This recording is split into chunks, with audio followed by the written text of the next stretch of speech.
what's happening? No cap in my caption. Hola, what's happening? No cap in my caption. Got a little baddie and she texting for the addy, cause I got a little thing for when a bitch get ratchet. The ratchets love snow. Soy la mexicana con tremendo flow. Tengo todo el control. Cierra los ojos, baby, let's go, go, go, go. Hola, what's happening?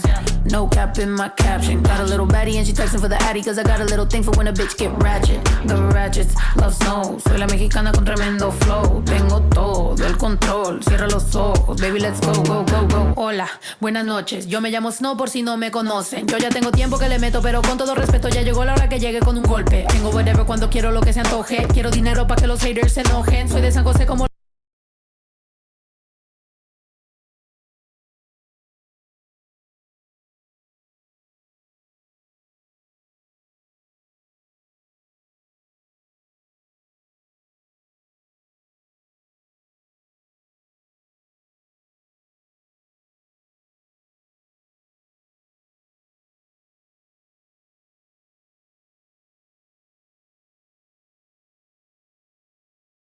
Michoacana, las reinas del reino, Beatriz, Adriana. Yo represento la comunidad que está cansada de raperos que no saben rapear, que solamente con sus joyas es que saben brillar, que no tienen estrella propia, solo saben copiar. Son bola de mamones con su dinero de papá, que con su bla bla bla siempre cayendo mal. Y raperas que me conocen me están tirando sal, pero Visa dijo que le meta, so I'm killing them all. And I got good and plenty, I know bitches couldn't get me. I'm acting a fool if any bitches wanna catch this fade. Súbele a mí que yo soy la dura, que te dio solo 2 rutas, tírame o si quieres hazte, wey. Díganme si así o con más lumbre, que por costumbre mato yo el track, no acepto no two-face hoes that been choosing. Pour me some dudes, they bring the hook back like hola, what's happening? No cap in my caption. Got a little baddie and she texting for the addy, cause I got a little thing for when a bitch get ratchet. The ratchets love snow. Soy la mexicana con tremendo flow. Tengo todo el control. Cierra los ojos, baby, let's go, go, go, go. Hola, what's happening? No cap in my caption. Got a little baddie and she texting for the addy, cause I got a little thing for when a bitch get ratchet. The ratchets love snow. Soy la mexicana con tremendo flow. Tengo todo el control. Cierra los ojos, baby, let's go, go, go, go. Hola, what's happening?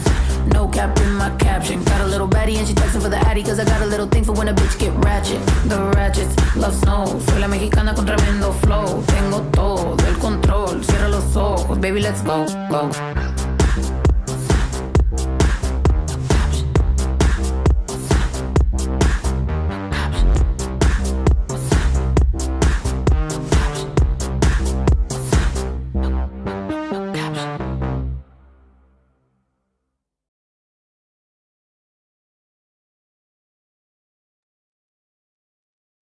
Now we can do the slideshow. Welcome to the show. I am Harry. With me is Tyson. Let me talk to you. Thank you, Snow the Product. And it was just a happy accident that I used aliens for the Mexican lady. Fair enough. Tyson, how was your week? Pretty uneventful. I guess that's a good thing. I bought a new phone, so it's coming on Monday. Oh, yeah? What kind of So phone? that's always fun. I went with the Galaxy S23. Was that Samsung? Yeah. Right on. Who's My your phone, cell phone provider? T-Mobile. Oh, you got a real company. Yeah, I'm thinking about switching, though. Yeah? Yeah, there's a lot of, like, I don't know. It doesn't work when I, like, go into buildings a lot when I'm doing, like, deliveries, Mm. like apartment complexes. It doesn't, like, when they're indoors, it doesn't work, which is normally fine, but, you know, when I have to, like, scan the customer's ID and shit, it gets a little awkward. I always wonder if that's because of all the cell phones that are being used. It could be, but I don't know. It's just every time I go in a building.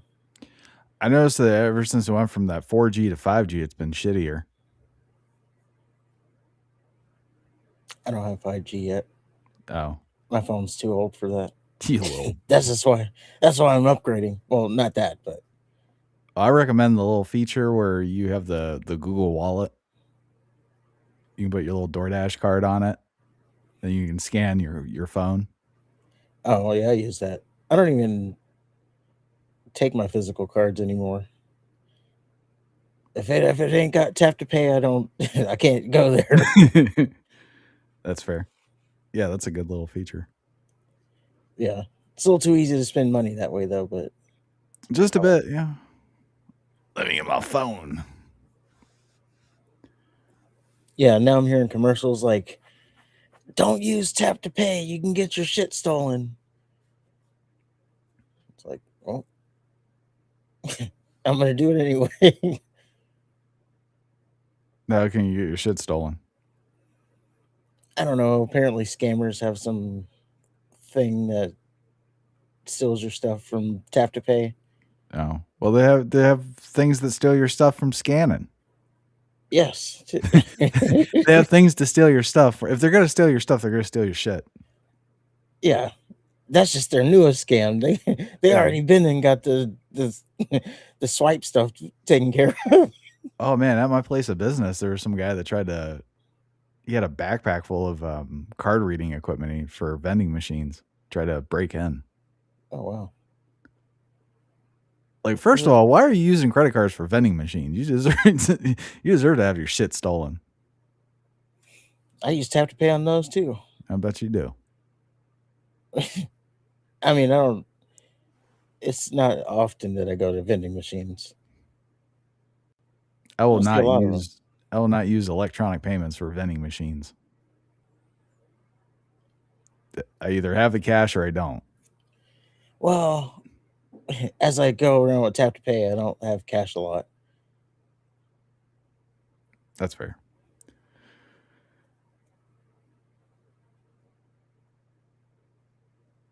Well, Tyson, give me 1 second.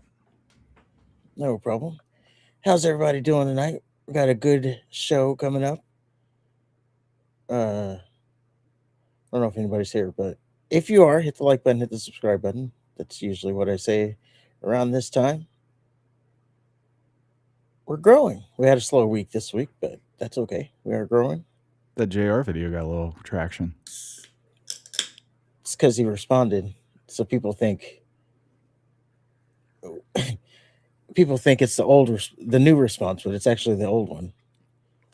Although the new one isn't too much more than, I don't even know if it can count as a response. I guess we're going to talk about it. So yeah, we have ECW Living Dangerously 1998. Go over. We have Stone Cold exposing Triple H, at least the modern product. CM Punk is diagnosing the modern wrestling fan, especially the critics of the modern wrestling product. And then we have Devon and JR going back and forth again. Yeah. The story that won't end. So let's go ahead and get into it. We have Monday Night Raw. We're in New York City. New York City! So it's the beginning of the new year, and somehow WWE has found a way to suck a big, fat, massive cock by way of a Stranger Things crossover.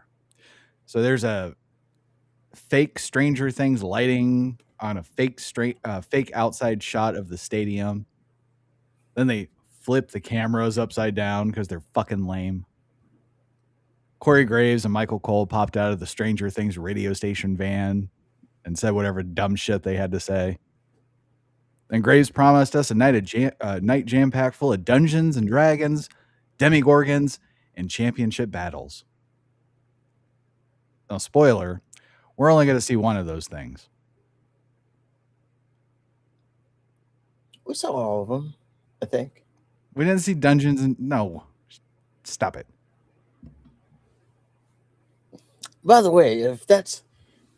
Speaking of Stranger Things, not to spoil anything, although, you know, the growing thing about spoiling now is if it airs on Netflix, you can spoil it. Why is that? But anyway, well, because SmackDown, they're overseas. They're going to be overseas again on Monday. So Raw is going to take place at 2:00 in the afternoon here, but live there. Same thing for SmackDown. So people at 2:00 in the afternoon is posting oh, new champion, oh, Drew McIntyre, and then yeah, they're like, oh, there's no excuse for you didn't want to get spoiled now because it's on Netflix for everybody, and you can just use a VPN and watch it live. So you're not taking into account people who like do stuff during the day, have lives other than watching wrestling. Well, chances are you're talking to somebody on the internet or something. Well, yes, the people, So it was the dirt sheet guys saying it. Oh, there's VPNs now, so you know, you can watch it live. You don't like spoilers are out the window now. It's like, yeah, but I have stuff to do during the day. I don't. It's not my job to watch wrestling at 2 o'clock in the afternoon. yeah, So, and there's the people who work traditional jobs. What is it supposed to call in sick or something? Oh, I gotta watch Raw.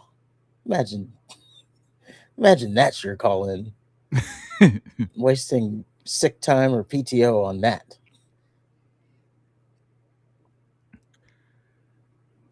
well, our walkers are Team Heyman. Oh. Sorry. That's what I was gonna say. That was a side rant, but the reason I brought that up is because Oh, good. I'm glad you remembered. at the end of Stranger Things, they were playing Dungeons and Dragons, and it's like, if this is how this game is really played, like I would never understand it. Oh, it's fucking awesome. Like you gotta, like, are you really gotta like tell this big ass story during the game? Like I would never get the rules. Yeah, the dungeon master sets the tone pretty much. Mm. I've only played it once. They never let me play it again. The big kids. Yeah, too much, not enough action for me, from what it seems. You have to have a lot of imagination. Yeah. So our walkers are Team Heyman, then CM Punk, because Braun Breaker's facing Punk for his title. Punk was sipping coffee. You have Judgment Day, then Vulcan and Bailey. Who cares what they do? Seriously. The No Talent Badass, then Seth's husband. Wrapped it up. They were having yet another match for one of the girl belts.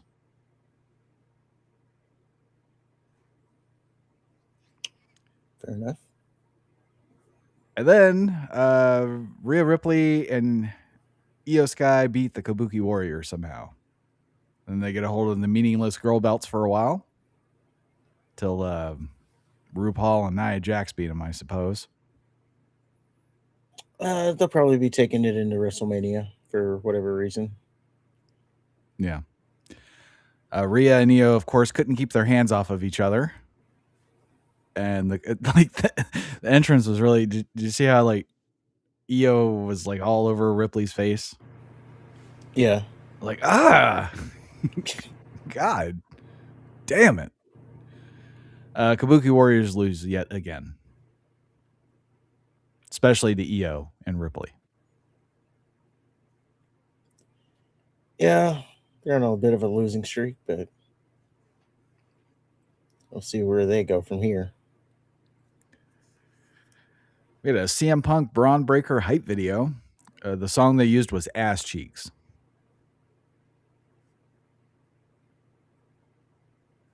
Then Adam Pearce is backstage. He's confused by the Demogorgon statue. That's not a Demogorgon. It's a statue. There's a big difference. It's displayed in the background. Yeah, he's like, what the fuck is this? And then he sees Gunther. And he tells him that it's the 1 year anniversary for the first Netflix Raw.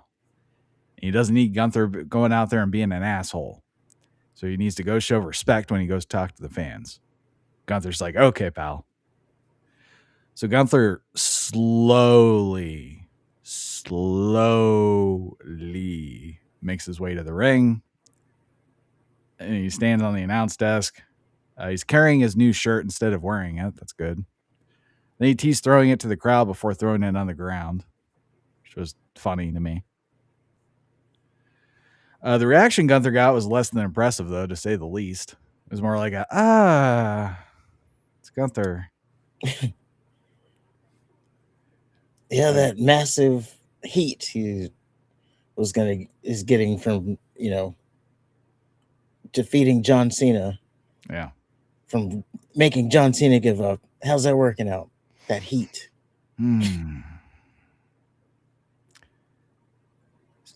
Gunther starts to say Cena's a bitch again, but before he can do so, AJ Styles comes out. Now things start to get good, because every time Styles goes to talk, Gunther interrupts him. And I guess Gunther can't say bitch anymore because he danced around it twice. But never mind, he was building up to it. Because the final time he interrupted Styles, he goes, because John Cena's a bitch. Yeah, it was a little bit awkward. And he's like, oh, I love it. made John, like first he's like, I made John Cena tap like a you know what. And then he did that wink.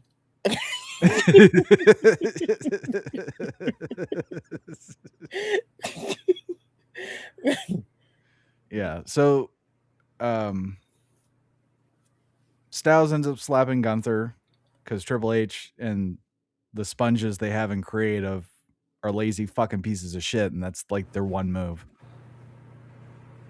And then Gunther just lets Styles walk away talking shit. Later, Gunther gets further emasculated backstage by Styles. Yeah.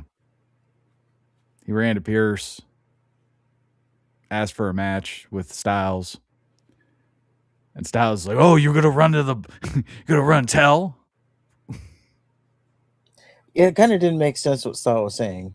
Because it's like, oh, you're going to run and tattle on me? But he was asking for a match. No, he's saying you ain't going to beat my ass now. You're going to go run and complain to the boss.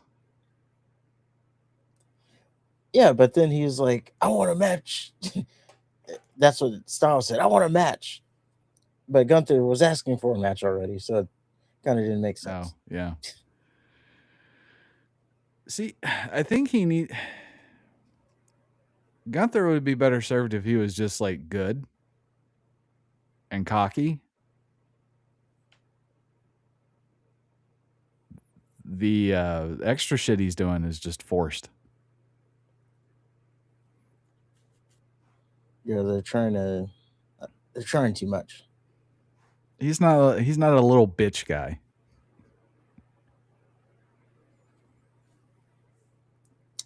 Yeah, but they're doing the first match on Raw. So that whole theory about the match series that ends in AJ Styles putting his career on the line seems like it's taking form. You think he's going to beat Gunther first? No, I think Gunther wins.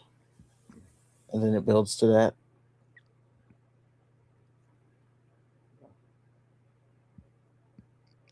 Well, then Seth's husband beat No Talent Dupree.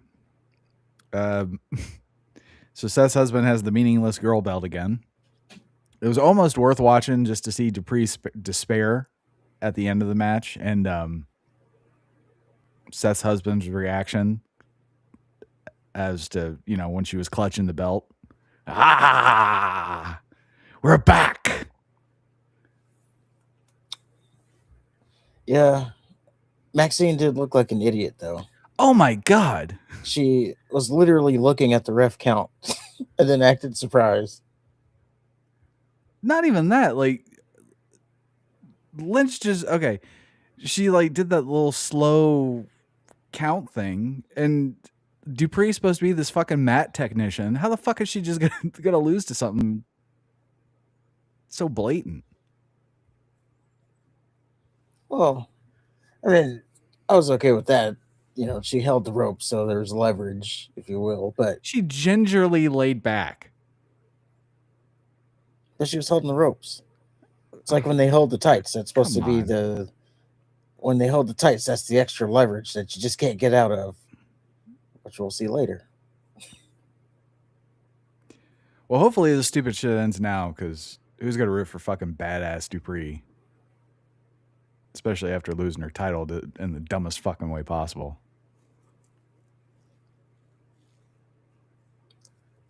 Yeah, it'll be interesting to see where they go from here. She just went through that fucking boot camp. And she lost like her first title, not her first title defense. Well, Becky Lynch already buried that when she was like, "You think you could just go to some boot camp for 4 weeks and then hang with the big time?" Well, no, the first match with Ivy Nile buried the boot camp. That too. Go see our video about that. And give it a like. Actually, don't go see it. Let's just move on from that. Let's not revisit that one. We have Javon Evans being signed to Raw for some reason. I'm really looking forward to watching any of his matches. And then the Unreal Season 2 is announced. And it looks just as fart huffy as Season 1. I never watched Season 1, and I I won't didn't watch either. Season 2. But the Javon Evans thing, that's interesting. Yeah. So they signed him during the commercial break, which people took an issue with, as you know, he's supposed to be one of the futures of the company, and they don't take him serious enough to, give him TV time to sign his contract. And yeah, I was watching on my local feed, so I didn't even have the international, commercial thing. So I didn't even know he signed until I saw the Triple H posts saying he signed, and then I saw the clips that he signed during the commercial break. So there you have it there. And we have some now. It should be noted that Dave Meltzer is the one who reported this, and also Dave Meltzer seems to be on this agenda to get Javon Evans to AEW. But the report is that WWE sees Javon Evans as a star, but not as like a top star. And that's what the report is. Sees him as a star, but not a franchise star, is what Meltzer said. Now, this off the back of, like I said, he wants Javon Evans in AEW very openly. I don't know if we talked about it, but he did another thing talking about how Javon Evans, he'll never be WWE champion, but if he was in AEW, he'd be a top guy, which is not even the flex I think you think it is. Like, oh, so you're saying over here he's not good enough, but if he's in AEW, he'd be one of their mega stars. Well, then that's the problem, isn't it? I think he's trying to say that Tony would book him better. But I mean, he would be a top guy for like a week. Wasn't Will Ospreay a top guy? Well, he got hurt though, didn't he? Yeah, he's hurt, and he still is a top guy. Well, I know that, but like he was the champion. Not yet. Then he got what's that? Not yet. Oh, I thought he was. No, I thought he won at Wembley. He will. So the thing around the community, the whole thought process is he'll be main eventing this Wembley. Oh, as he gets his title. So he was he was in a tournament and he was in the finals. It was a story. We did the story about him and Hangman. They were in the finals and they both didn't want to win or something. Yeah. So he was there, but he wanted Hangman to win more for whatever reason. So I guess now it's his turn, but he's hurt right now. So we'll see if that even pans out. I don't know. It seems like it just gets shuffled. There's not really. Well, there doesn't seem like to be like I think in both companies really now. Like there's not like a mega star. there's not a megastar, but there are the top guys. They're not. I don't think they're gonna build megastars anymore. No. Yeah, I Well, just they think. need a fucking somebody needs to grow a dick and start breaking the mold. Then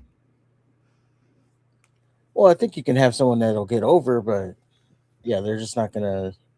I don't know. Maybe, yeah, they don't want to build someone who can just hold the company hostage. Is well, that's the fine, thought but process there? you can still have somebody that people actually want to fucking see.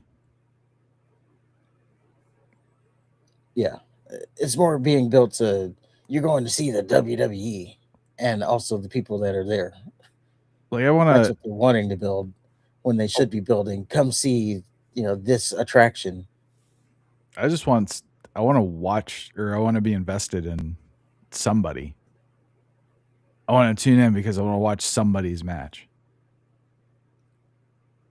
I want to see somebody talk shit. I don't think. I don't even think.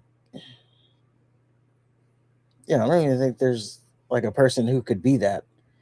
When you say that, like a person that comes to mind is like a Goldberg is just like completely takes the industry by storm, or Stone Cold.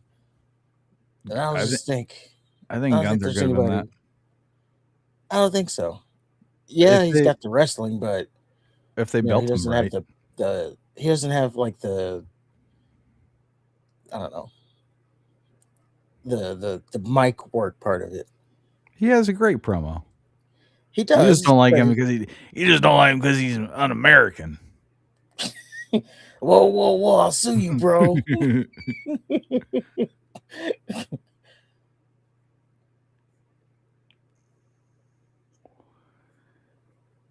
um, shit, I don't even know where we were.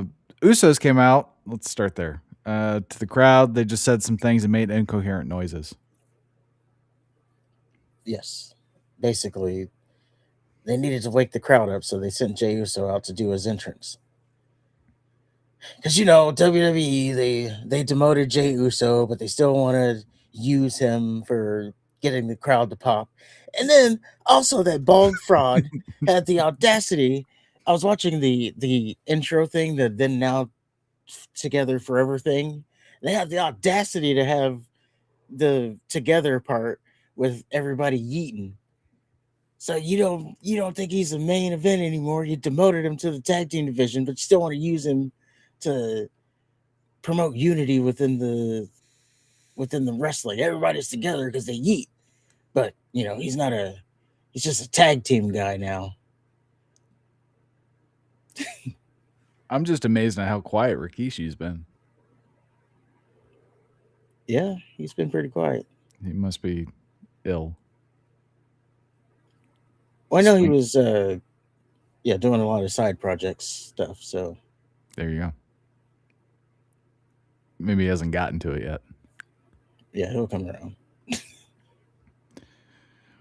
Well, Stephanie Vaquer came out to the ring to sound like a refried bean. And then she got attacked by No my. Definition Rodriguez because even though Rodriguez literally lost her title opportunity, she is still a contender for some reason. Rodriguez also attacked her in the back. Like, who cares? Well, the part you may have over you skipped past was that she came out in a walking boot Oh, to yeah. indicate that she might be injured. Well, And she she gets definitely to- is injured, but she's not that injured because she, got her ass beat. So she was like, super injured. I don't think they would have her taking bumps. So she'll probably be back. I don't know, Royal Rumble time. Rey Mysterio Jr. is in the back. He spoke gibberish to someone who looked just like him. And then Penta pulled up so they could speak some gibberish together. And I think Penta and Rey are facing Austin Theory and Logan Paul at some point. Logan Paul and Theory had a commercial interview where they didn't once address Penta or Rey. So they're fired up for that. They just talked a boatload of shit about Breaker winning the title from Punk and how this is Team Heyman's moment. There you go. Again, I didn't get to see any of the commercial breaks, so there's that. Liv Morgan beat Vulcan somehow. Tiny Perez attacked Bailey, which made Bailey pretend to act crazy again and chased her off with a chair. So fuck me, we're probably getting a tag match now. Of course.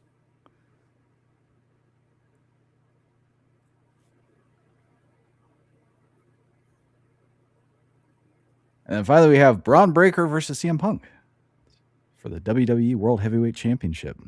Punk came out wearing a Letterman jacket, mocking the Steiners, which is a nice little touch. Trying to get in the young rookie's head.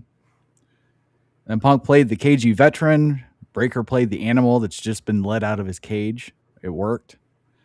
Cole compared Breaker to Kurt Angle and Brock Lesnar because he's retarded. Well, yeah, I mean, it was a soft comparison. Come on. They were like, oh, he's one of one. The only other competitors that I can think of that are this generational were Kurt Angle and Brock Lesnar. That's not even what he said. He said Kurt Angle and Brock Lesnar are the only two that have been catapulted to the main event as fast as Braun Breaker. So Yeah. that's an accurate comparison. If that's accurate. I don't know if Kurt Angle was shot up though. Maybe he was, but he was the gold medalist. So I just know they really put it around him. Braun Breaker might be good, but he's no fucking Brock Lesnar or Kurt Angle, and he never will be. Well, Brock Lesnar was in the main event, like what, 3 months in? Like a week. Like he started in the main event. He just started beating the shit out of people. He came out and killed Spike Dudley. And then, yeah, it was pretty much right to the main event from there. I mean, look at him. How can he not be? Yeah. And even back then, he looked even more. It's like we had never seen anything like that before. That's true. I mean, like we've slimmed down so much. That's true. Well, we've seen somebody that big before. Not like that though.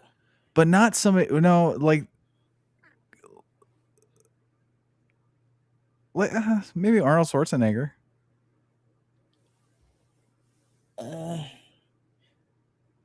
He's a little bit bigger. I think the difference is he wasn't because he was like over 300 pounds. This being Brock Lesnar. Yeah. So he was big, and then he also had the muscles on top of that.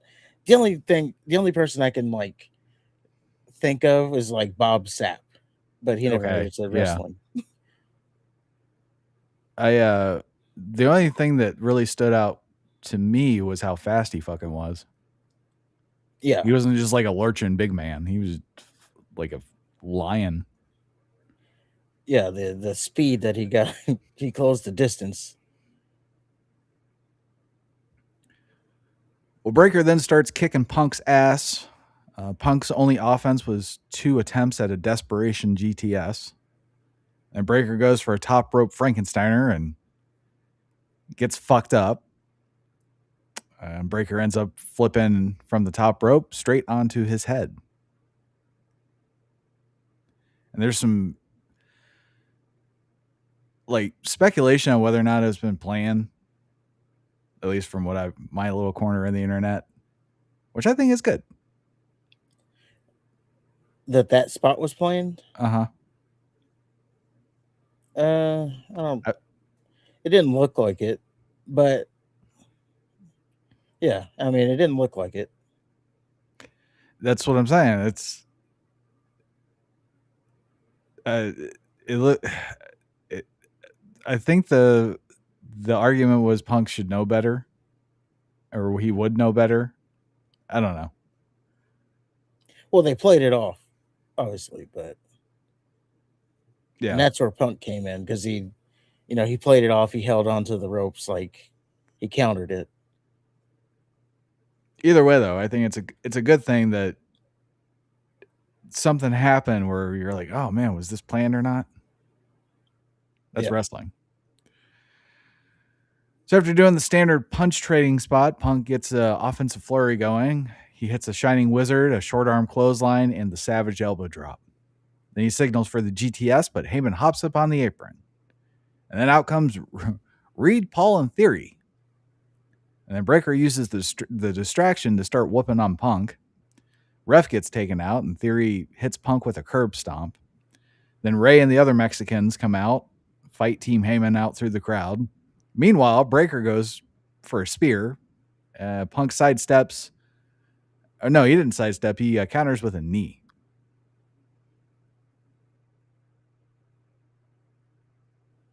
He hits the GTS and wins.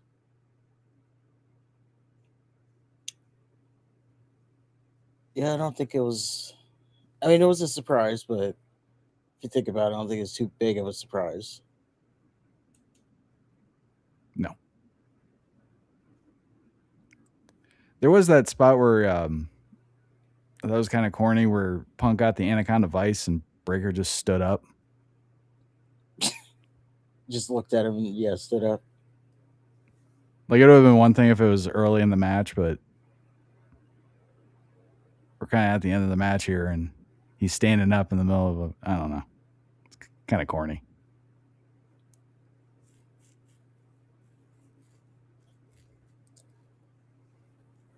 Well, I thought it was overall a good match. That was a great match. Yeah, I don't know. I did expect that Breakker could win, but ultimately I didn't think he was going to win just yet. So I wasn't surprised there. I don't know. They keep talking about how this is the vision and how they're the future, and they just keep losing big moments. It lets us over shoes.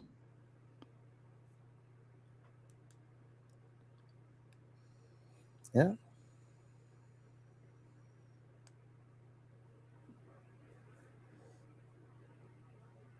But that was Raw. Any final thoughts? No. I mean, it was four matches total, I think. A lot of backstage segments. Well, really, there was only one match. Yeah, for you, there was only one match. When I saw that, I was like, well, this is going to be a short Raw. What did you think of the Stranger Things crossover? What crossover? Yeah. Like, yeah, there was Demigorgons. There were, references. They had the little graphic showing the Demigorgon when it's like, oh, this person versus this person. But you would think, being that this is a crossover, that you would have some of the cast there, but not one person from the cast was there. Not Eddie, not Will, not 11, not Mike. Wasn't Jenna Jameson there? Lucas. Oh, wait. I'm sorry. Get my events mixed up. Yeah, there's just no one there. That's true. They could have had somebody. They could have had the 12 or wherever the fuck it was. 11. No, the other one. The Indian Little one. Indian. Fuck that girl. Not because she's Indian. That doesn't help. She's just a bad news bearer.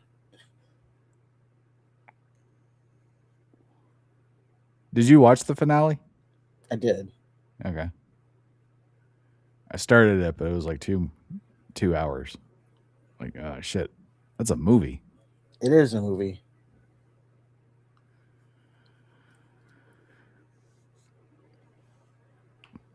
But yeah, that was Raw. Moving on, we have SmackDown. We're in Berlin, Germany. Walkers are Drew McIntyre and then Cody Rhodes, because they have the 3 Stages of Hell match for the Undisputed title. You have Carmelo Hayes. I forgot he's the U.S. champion. And it looks like he'll be wrestling somebody. Yep. Julia and the uninteresting chick she's with was walking, and I guess Julia's defending her meaningless girl belt.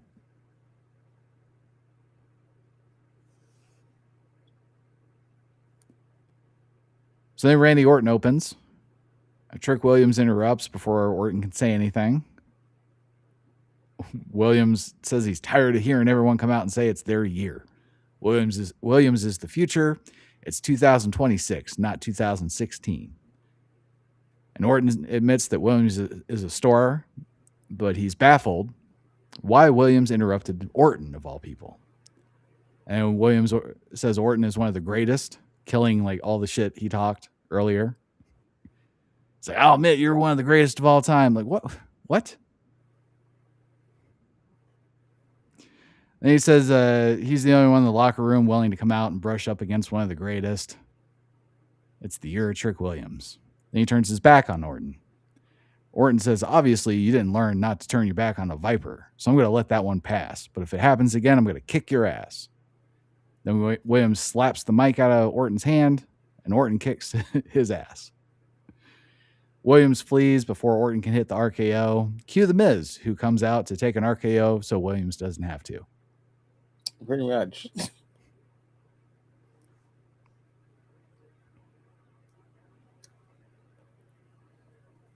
It was pretty wasteful open, if I'm being honest. I'd say so. Orton was just out there to have the crowd sing along. The Live and Loud meter made an appearance, which gets me to wondering, is it always there and it's just never it's never there because just the crowd isn't loud enough, or do they put it out there in moments that they know it's going to be loud? Both, I would say. Like, oh man, they sound pretty loud right now. Better get that meter out. Yeah, that's fair. I was just thinking like, oh, it only like it's always there. Like, you know how like Twitch people and YouTube people have like alerts for donations. Mm-hmm.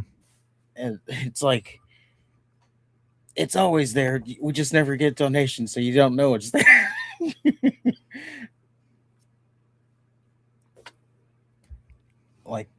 like ours. Just kidding. We don't have one. We can't have one yet, but we will have one. I'm already thinking of like, oh, what kind of alert sound are we gonna have, and is it gonna play on the show, interrupting the audio experience for people? It's gonna be the whoopsie. Or yeah, motherfucker.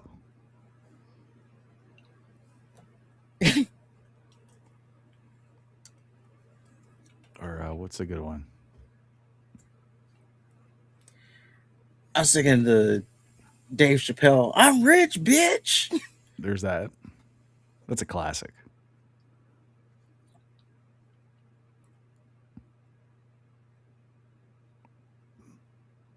Money, money, money, money, money. Oh, that would be a good one for Twitch. Maybe not for YouTube. Not for YouTube because, you know, get copyrighted. Or just for that little spot? Probably. Or play it anyway. All right. Like, oh, we got a donation, and YouTube just took it because we like that music. Well, Trick Williams had to grab a handful of tights to beat one of the Rey Mysterio lookalikes, which it was an okay match. Williams does too much extra shit. Like the brushing the shoulders and too much flair. Yeah, he did that like modified bookend where he did like a cartwheel. That was all right. Yeah. That was okay. It was just out of nowhere. But that's more of the everything. It's and then wrestling. Like, and then this happens. And then it's not like a logical progression. That's fair.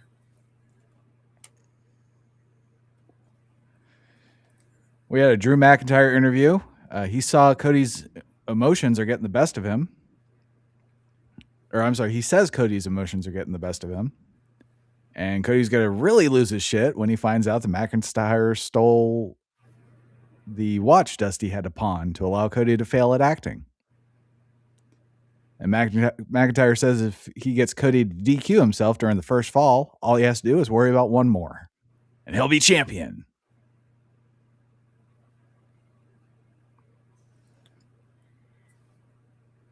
I thought that's what they were going to do anyway. If I would have, I thought that's how they were going to play it out. Mm-hmm. You know, like Cody Rhodes, first fall, he just like kicks McIntyre. Can't control himself. No, just like kick him right in the dick to open the match. And it's like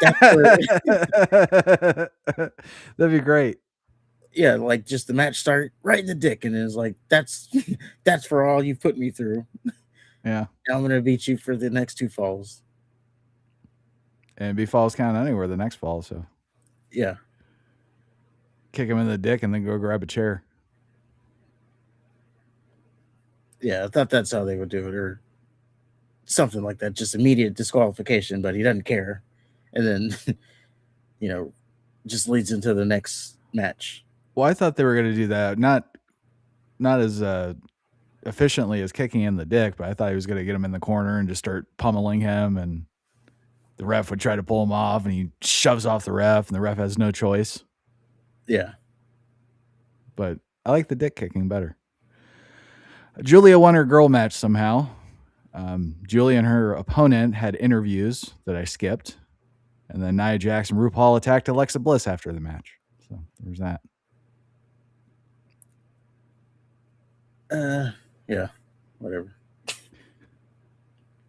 We had a dumbass backstage segment. All it did was set up an easy win for Jordan Grace against Alba Fire. The Pretty Deadly guy pulled up to talk to Nick Aldis, and then all we learned was that the Pretty Deadly guy is still a massive fruitcake. He was definitely wearing a blouse. Yep. But it looked like there was pearls too. Yeah, the pearls are part of his thing. I don't know. He's wearing the pearls last week. But yeah, he's definitely wearing a blouse. And we do have some information on him. Well, not him, but his partner, Elton Prince. Apparently he's been out, and I'm not going to read the whole thing because it's like this big ass post. But apparently he's been out because he had a neck fusion surgery. So that's where he's been. He's going to be out for a minute. Yeah. So that's why the singles push for the other one. Isn't that the same thing that Owens just went through? Yeah, that's what he's going through right now. Yeah. Probably different degrees, but same gist. Matt Cardona had an interview. Cardona says he wasn't going to live off the Zack Ryder name forever and had to reinvent himself. Then Cardona abruptly stops the interview because he sees Cody Rhodes. He tells Cody he came back to win his title. Cody says they'll talk after he gets through with McIntyre. Yep. Wyatt Sucks lose to the MFTs. Solo Sikoa stole Bray Dallas's lantern. Boo fucking who. Well, the takeaway is they're going to wrestle again. Yes, that means this is not over. How are you liking the Sucks still? They're great. Bray Wyatt and such. Okay. So Carmelo Hayes is walking backstage. Turns out he's heading towards his open challenge. He runs into The Miz, who said he talked to Nick Aldis, and he's coming for Hayes' belt. Hayes tells Miz, well, that's good. I'm going to the open challenge, so I'll see you out there. And Miz says, well, Orton attacked me, so it's not going to be tonight. And, they talk shit. Then Hayes runs into Eli Dragunov, and Hayes all but begs Dragunov to answer his open challenge, and Dragunov says he has better shit to do. So nobody wants to wrestle Hayes right now. Nobody wants the open challenge, which takes away from the idea of the open challenge. You're not supposed to do it backstage. You're supposed to go to the ring and say, the champ is here, and then you want some, come get some, and then whoever music hits, that's who answers the open challenge. Not backstage. Oh, I'm granting you. Like, it's supposed to be a surprise to you too, as the champion. And then you get ready for whoever it is. And yes, it seems like not only is there an open challenge constantly, because since Sami Zayn, this has been since John Cena won it back, this has been a thing. No, sorry, since Sami Zayn won it, it's been a thing. But apparently, I guess part of that is someone is just never going to answer the open challenge, but keep lurking around. Because now that role is taken by The Miz, which last time was taken by Tama Tonga, which before then was taken by Shinsuke Nakamura. Just linger in the background and never answer the open challenge. Say, I'm coming for your title, although you're out there every week. Like, I could take it at any time, but I'm gonna do it next week. And then they lose. I'm gonna do it on my time. Yeah. And then they lose it before that ever pans out. Yeah. So I guess that's the Miz's role now. This time. Jordan Grace beat Alba Fire somehow. And Jade Cargill came out as Grace was leaving and said absolutely nothing. At least Jade has something better to do. Yeah, they're building that feud. Jordan Grace is now part of the SmackDown roster. How tall is Jordan Grace? She's short. She's very short. She's like what Ivy now wishes she was. Yes. Exactly.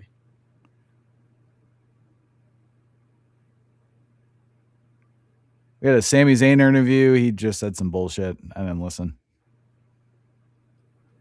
I didn't either. Cool. Carmelo Hayes beat Shinsuke Nakamura somehow. I knew it wasn't worth watching as soon as Shinsuke's music hit. I didn't either. I don't watch the open challenges. I know what they are. They're just banger matches, so whatever. I'll watch him if it doesn't involve Shinsuke because he can shut the fuck up. True. We had a Cody interview. He had a good interview, actually. He says that people using his father to get to him is unnecessary and lazy. And Dusty isn't making the comeback. Cody is. And nobody realizes that until they're looking up at the lights.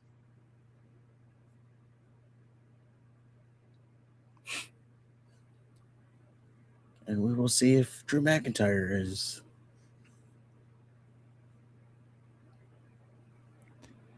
The Nick Aldis announces that the undisputed title will be defended at the Royal Rumble. The quest for the number one contendership begins next week. The matches are Randy Orton versus The Miz. Okay. Matt Cardona versus Trick Williams. Priest Williams versus Solo Sikoa. Sami Zayn versus Ilya Dragunov. And the winners of those matches compete in a fatal four-way at Saturday night's main event. Then the winner of that match gets a shot at the title at the Royal Rumble. That's either Cody Rhodes or Drew McIntyre. Yes, and this plays into obviously it plays into what happens in the main event here. So obviously, Randy Orton is going to beat The Miz. Trick Williams will probably beat Matt Cardona. I would say. So I'm thinking Priest is going to win against Solo Sikoa. My only fear is that Black is going to interfere, meaning that the feud is still going to go on. Oh my God. If Black interferes. Yeah, like, I'm not done yet. It'll never be over. And then, Sami Sammy's gonna win his match against Dragunov. And So it's then, gonna be all baby faces. well, Trick's a heel. Oh yeah, you did see. Okay. And then I'm gonna say Sami Zayn wins that, and then he goes on to main event at the Royal Rumble, based off of what happens in the main event. Why wouldn't it be Randy Orton? It could be, but part of that Sami Zayn promo that we skipped, he mentioned, well, he was talking about, who was going to win the main event, and he threw out a line, oh, selfishly, I would want it to be Drew McIntyre because I've never beat him. It'd be poetic to beat him for the title. So they laid the groundwork for that story, and then we'll never hear the end of it as they're going into Royal Rumble. Yeah. As I assume McIntyre will still be champ. Oh, oops. Bro, what are you doing? Oopsie. I don't even want to do it now. And Drew McIntyre versus Cody Rhodes, Undisputed Championship. The stage one was really good. Singles match. Started like it should. Cody was all over McIntyre. Then he hands Cody a chair, begs him to use it because his goal was to get Cody to disqualify himself. Doesn't work though. So McIntyre kicks Cody in the nuts, hits his first Claymore, or gets his first fall after a Claymore. Ref was distracted because McIntyre ripped off the turnbuckle. Yep. So we're 1-0. Yeah, and it started off with great intensity. Felt like an actual fight, and it's the only thing resembling a storyline that they have. So, there's something to get invested in. Like, why Cody's pissed off at Drew McIntyre. Yeah. The stage 2 was the Falls Count Anywhere. Immediately goes to the floor. Cody's powerbomb through a Slim Jim table, of course. Fight through the crowd into the backstage area, and then back to the crowd. Cody does a splash off the upper level of the stands, puts McIntyre through a table. Then they fight back to ringside. McIntyre pummels Cody with a chair. Cody hits McIntyre with a crossroads through an announce desk, wins the second fall. Because, McIntyre can't survive multiple crossroads.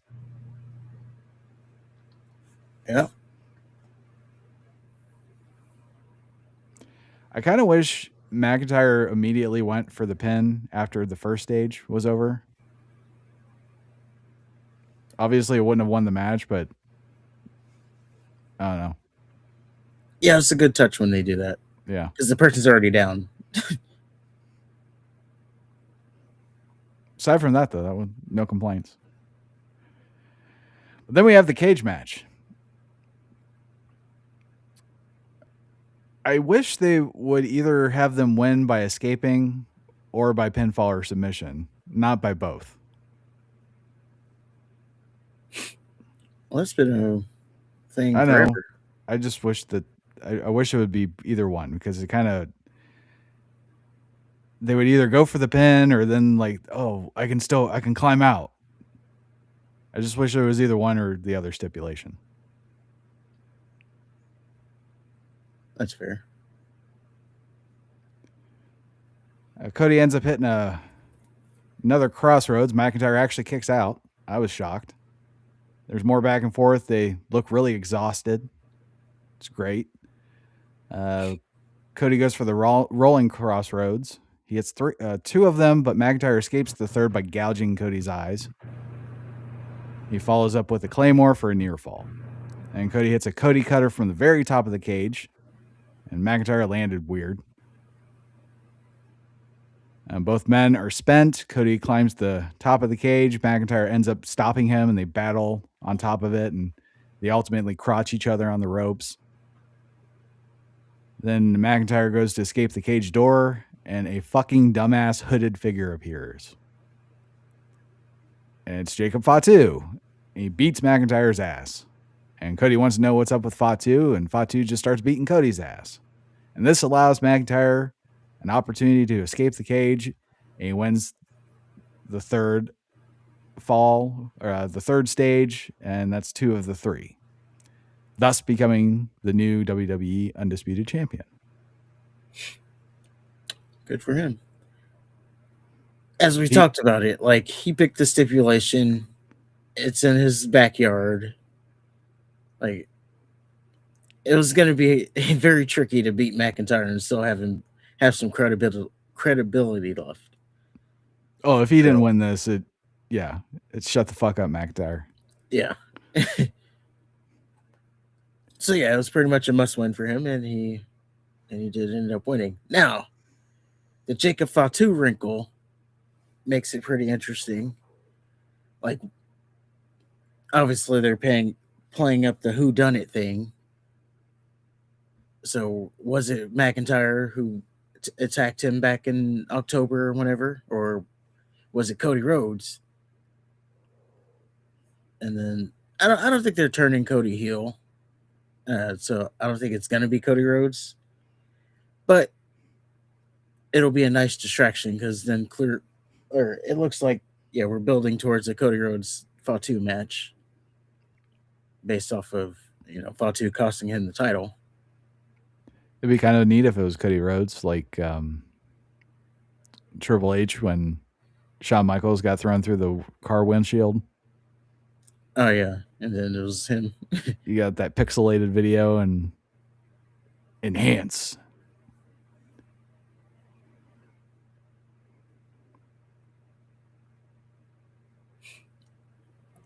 It would be, but I just don't think they're going to turn Cody heel just yet.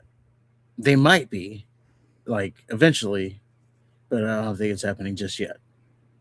I don't know. Well, now would be the time now that he's not champion. He can regain the championship as a heel. Well, I think he's going to get it back before. Well, yeah, he's got the plot armor now. He's got the cheat code to get to it. Yeah. Oh, no, I guess not, because he's not part of the thing. So is he going to win the Royal Rumble again?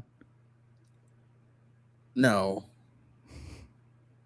That would make it 3 straight years? No. No, Cena won last year. Jey Uso. Yeah, that's right. Cena won the year before? Cody. Okay.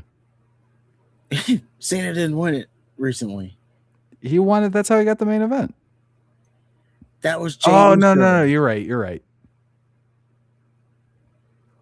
He won the Elimination Chamber. Yeah, Cena did. You're right. But yeah, I don't think they would do that. I mean, they might.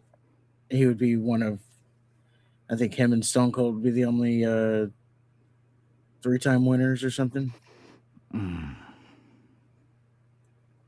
But I don't know. I think he's going to win it back by before WrestleMania. It's hard to see McIntyre walking into WrestleMania as champion. We'll see. If anybody can do it, McIntyre can. He can, but then who would his opponent be? That's up to Triple H. Creative genius. Yeah.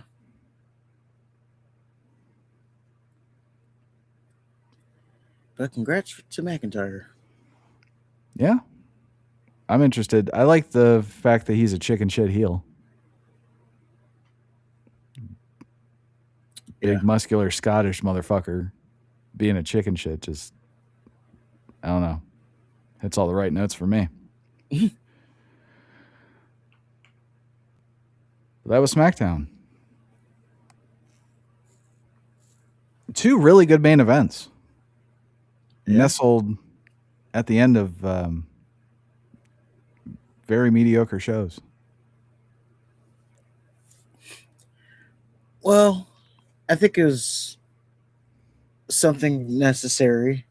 Uh, SmackDown, yeah, it was mediocre, but you just introduced all those new people, so you kind of had to, I don't know, build like Matt Cardona had to say why he's back, what his objectives are. Uh, Trick Williams, he didn't really say his, he didn't really say anything. Jordan Grace didn't really say anything, but yeah, I don't know. You just had to build depth. I guess that's what I'm getting at there. Well, moving on, we have our Wrestling Rewind. And this week is ECW's Living Dangerously, 1998. We're in Asbury Park, New Jersey. And it opens up with a car pulling up to the arena. And it's current ECW television champion Taz. And Taz walks into this empty-ass arena. Clearly, it's before the pay-per-view. He takes a look around, and he says he's ready.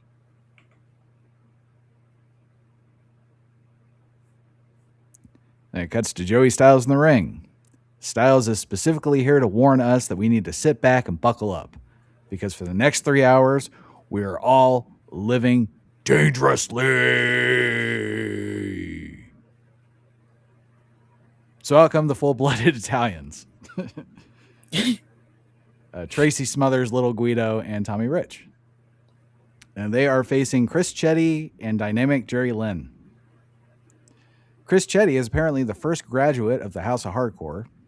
He was trained by Mikey Whipwreck and Taz. Taz happens to be his cousin. It's funny how that works. The House of Hardcore was ECW's training school. Tommy Dreamer, years later, would start a promotion of the very same name. I don't think it's around anymore. It's too bad. Chetty and Guido start. Chetty's okay. Chetty is okay. Guido is really fucking annoying, especially with the chin flicks. Like Chetty had him in the wrist lock, and Guido would just chin flick him. I don't know what that's all about. Because he's Italian. Yeah, but I don't know. Imagine getting slapped or something, or somebody puts you in a submission hold, and your only response is to chin flick. It was a little weird, but Jerry Lynn and Smothers were fantastic. Smothers, you could tell is a pro. Jerry Lynn, I don't know what stage he is at in his career at this point, but he's always good. That early high flying shit. It's the thing to see. Guido tries to elbow drop Lynn, who's going for a pin on Smothers. Lynn rolls out of the way, so Guido elbow drops Smothers. Guido stands up. He's all confused with his arms outstretched, looking at Smothers. And then Lynn grabs Guido's hand, makes him do the Paisano elbow to Smothers. And Smothers gets up in Guido's face, and he's all pissed. And they get drop kicked out of the ring. Chetty starts to get something going, but Tommy Rich cuts him off with a right hook to the mouth. And he gets his ass kicked while Guido, Smothers, and Rich flick their chins because they were all into that shit. And Chetty manages to get 2 visual pins on Smothers. The ref was distracted both times. He gets a hot tag to Lynn, who just starts kicking ass. And then Rich gets involved again. There's a brawl. Smothers does a jumping heel kick to Lynn, then holds his arm so Rich can nail him with the Italian flag. Lynn, of course, moves, and Rich clobbers Smothers with the Italian flag. So then Jerry Lynn steals the pin. I like how Styles talks shit about Smothers not really being Italian the whole match.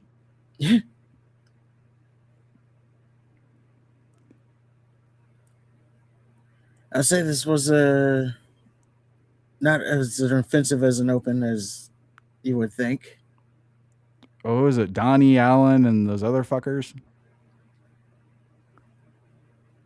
What? The other pay-per-views where it opened with Donnie Allen, and they basically had to get their asses whooped by that 911 guy. Oh, I don't remember them. Yeah, I don't remember their names. But that's just it. Like, they always open with these weird jobber type openings, which I guess you could say this was maybe also that, but it wasn't as bad as they usually are. Well, after the match, Rich and Smothers kind of get into it, and Rich is shoved to the mat, and Smothers makes like he's going to throw the Italian the Italian flag in the crowd like it's a spear. And they're like, no, don't. Yeah, I want to see Tommy Rich wrestle. I'm sure it'll come soon. I don't know.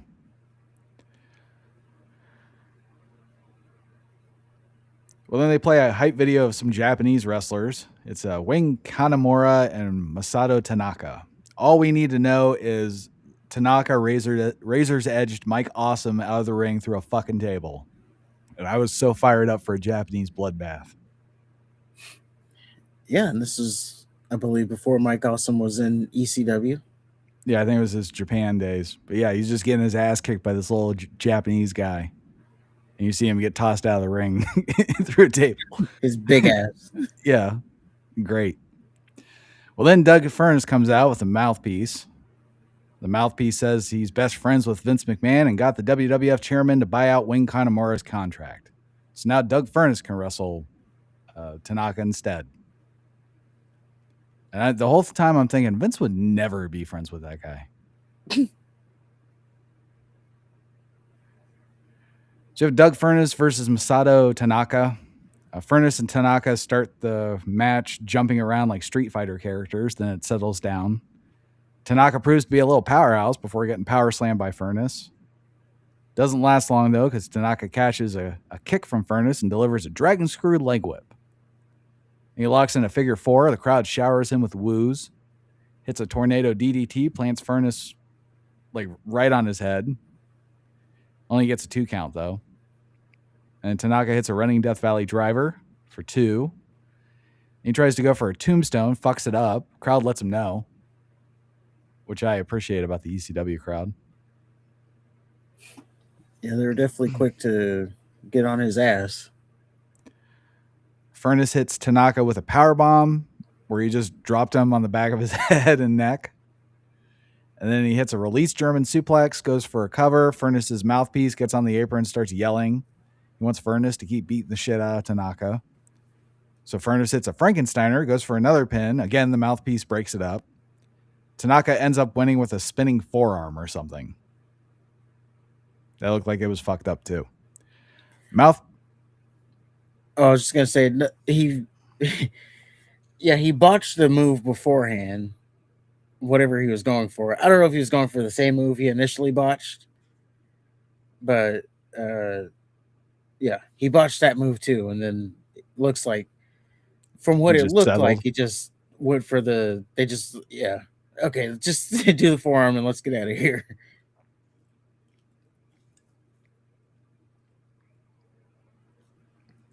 Well, after the match, mouthpiece starts. Excuse me. After the match, the mouthpiece starts talking shit. He name drops a bunch of WWF guys. Furnas ends up decking him with a clothesline. He tells the mouthpiece to tell Vince McMahon to kiss his ass. And I'm thinking, Vince doesn't even know who Furnas is. And I guess Furnas officially joined ECW because he put on a ECW shirt. So instead of a Japanese bloodbath, they gave us a decent match from 2 individuals that couldn't get their timing right. Yeah. Yeah, it really fell off the rails there. Joey Styles cuts in to apologize. The Sandman and Sabu were supposed to have a Dueling Canes match, but due to the graphic nature of this matchup, the cable companies will not allow ECW to air it on their pay-per-view. Styles says the match will be released on ECW's home network. I'm assuming that's their VHS library. and they will show as much of it as they can on their syndicated program. Styles says that, but that's okay because we have the other matches on the card, and desperately reads off everybody else. Then two dudes interrupt Styles, tell him to play the tape. The big dude turns out to be Nicole Bass, threatens to kick Styles' ass if he doesn't. It's a video of Tommy Dreamer coming to the arena parking lot, and Dreamer just walks to the arena with his Halliburton attaché case and his doggy. I think the importance of the video is to show the Dreamer was without Beulah McGillicuddy. And he had a pretty cool Raiders jacket, which probably is worth now like $500. Probably.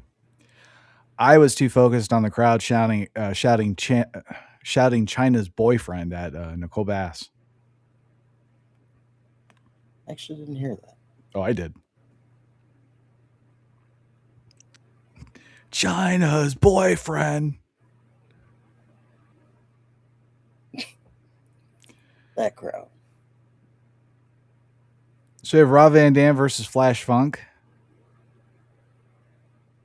Match starts out with a long ass feeling out process. Alfonso is in early with the fucking whistle. I like the bit where he stood up on the apron just blowing it in Flash Funk's face. So Funk hits Van Dam with the snapmare. Van Dam lands on his feet. Match stops just to recognize how impressive that was for Van Dam to do that. They do a test of strength, leads to a series of monkey flips that seem to go to a stalemate. They fight out to the floor. Funk throws Van Dam into shit, and Van Dam tries to do various springboard moves, but misses all of them. Then he just gets fed up and whacks Funk with a chair. And now he can start kicking ass. So get back to the ring, go back and forth a bit. They get back to the ring, go back and forth. Van Dam hits Funk in the back of the head with a spinning heel kick from the top rope. More back and forth. Funk hits Funk hits Van Dam with a monster powerbomb. And then hits a somersault leg drop and a springboard somersault splash. And then keeps repeatedly signaling for his top rope move, but does anything but that. Like he hits a adjusted splash, then a moonsault. And then he did the top rope, 10 punches, and starts like repeatedly slapping Van Dam in the face for some reason. Van Dam knocks him off, goes for the 5-star frog splash, but Funk's able to get his knees up. And Funk does a somersault leg drop from the second turnbuckle. Van Dam responds with a split-legged moonsault. They fight out to the floor for some reason. They fight out to the floor, and for some reason, there's a man in the crowd who's dressed as a nun with big, gigantic breasts. I have no idea what the fuck that's about. He must have lost a bet. So they fight to the entrance ramp. Van Dam hits a Van Daminator. Funk hits him with 2 pile drivers. Then he literally drags Van Dam back to the ring. Van Dam recovers and just starts wailing on Funk in the corner. Ref gets involved because there's rules all of a sudden. And he grabs Van Dam's arm. And then Funk hits Van Dam with a drop kick. The ref falls on his back like he's a turtle. And he's still holding Van Dam's arms. So then Funk tries to go for a top rope splash, but then Van Dam moves out of the way. Ref gets hit.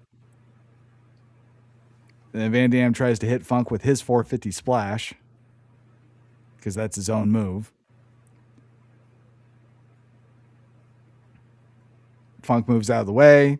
He power bombs Van Dam, and then he hits his 450 splash. But the ref is still out, so he can't make the pin. So then Sabu comes out. He leg drops a chair on the back of the Funk's head while he's still trying to pin Van Dam. Then Sabu drags Van Dam on top of Funk. The ref recovers, but Funk's able to kick out at the very last second. So then the Sandman comes out. He chases Sabu away with a cane. There's more back and forth in the ring. Funk hits a bitchin' scissor kick. And then Van Dam wins with a victory roll.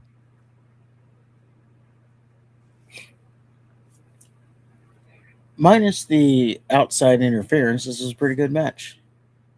This was a fantastic match. Yeah. I like how this was a flippy match, but they made sense of it when they did it. Like, it wasn't just doing the flips to do the flips. Like, they were still telling a story with the flipping moves. Yes.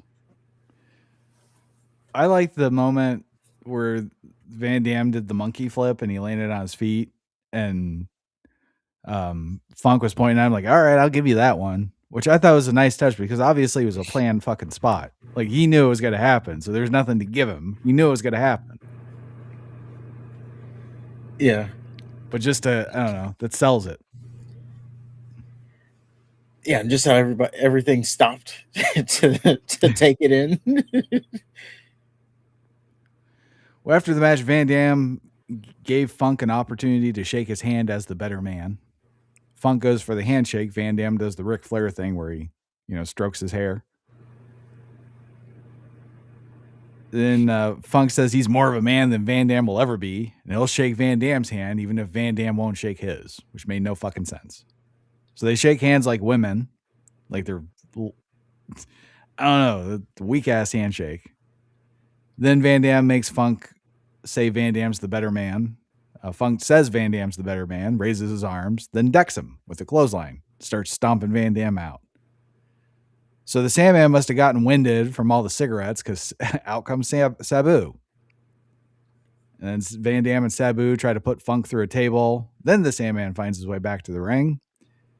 Sandman does a Frankensteiner to Sabu off the top rope, and it obviously hurt Sandman more than Sabu. He was fucked up. Yeah. Funk and Sandman chase off Sabu and Van Dam. Funk cuts another promo, says nothing. Then Funk and Sandman drink beer and dance together. And look, Sandman was wincing in pain the entire time. Yeah, but he was getting down for him. Yeah, this is a great match. It was just really fucking long. It was long, but I don't know. I think they paced it well. It started so slow though. Like, the feeling out process seems like it took forever. It did. It was great. I liked it. Yeah. Yeah, but like at the end, then they really picked it up. It was like a symphony, builds up. Starts off like nothing, then yeah. Yeah. Like, it's like, okay, we're in for quite a ride here.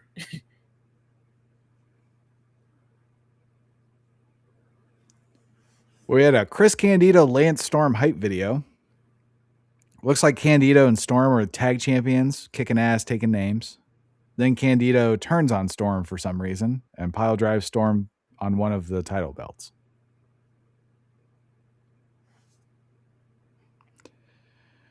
And that leads us to the Dudley Boys versus the Hardcore Chair Swinging Freaks, which is the team of Balls Mahoney and Axel Rotten, versus New Jack and Spike Dudley in a three-way dance.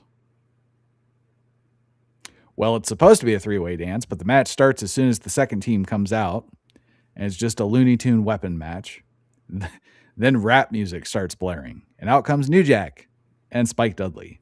It seems like that's their thing, because, well, I don't know why Spike Dudley was the partner this time. Well, maybe that's just the whole thing right now. Like, the match, it's a fatal four-way or a triple threat, and the match starts without New Jack and whoever his partner is, only until the music that starts like halfway through the match, and then out here they come. Yeah, with weapons. Yeah, and the song plays on repeat. Oh my God, does it? So the Looney Tune. I was gonna say, I think because of the copyright issues, like, the song is not as good as it was like originally when they did this.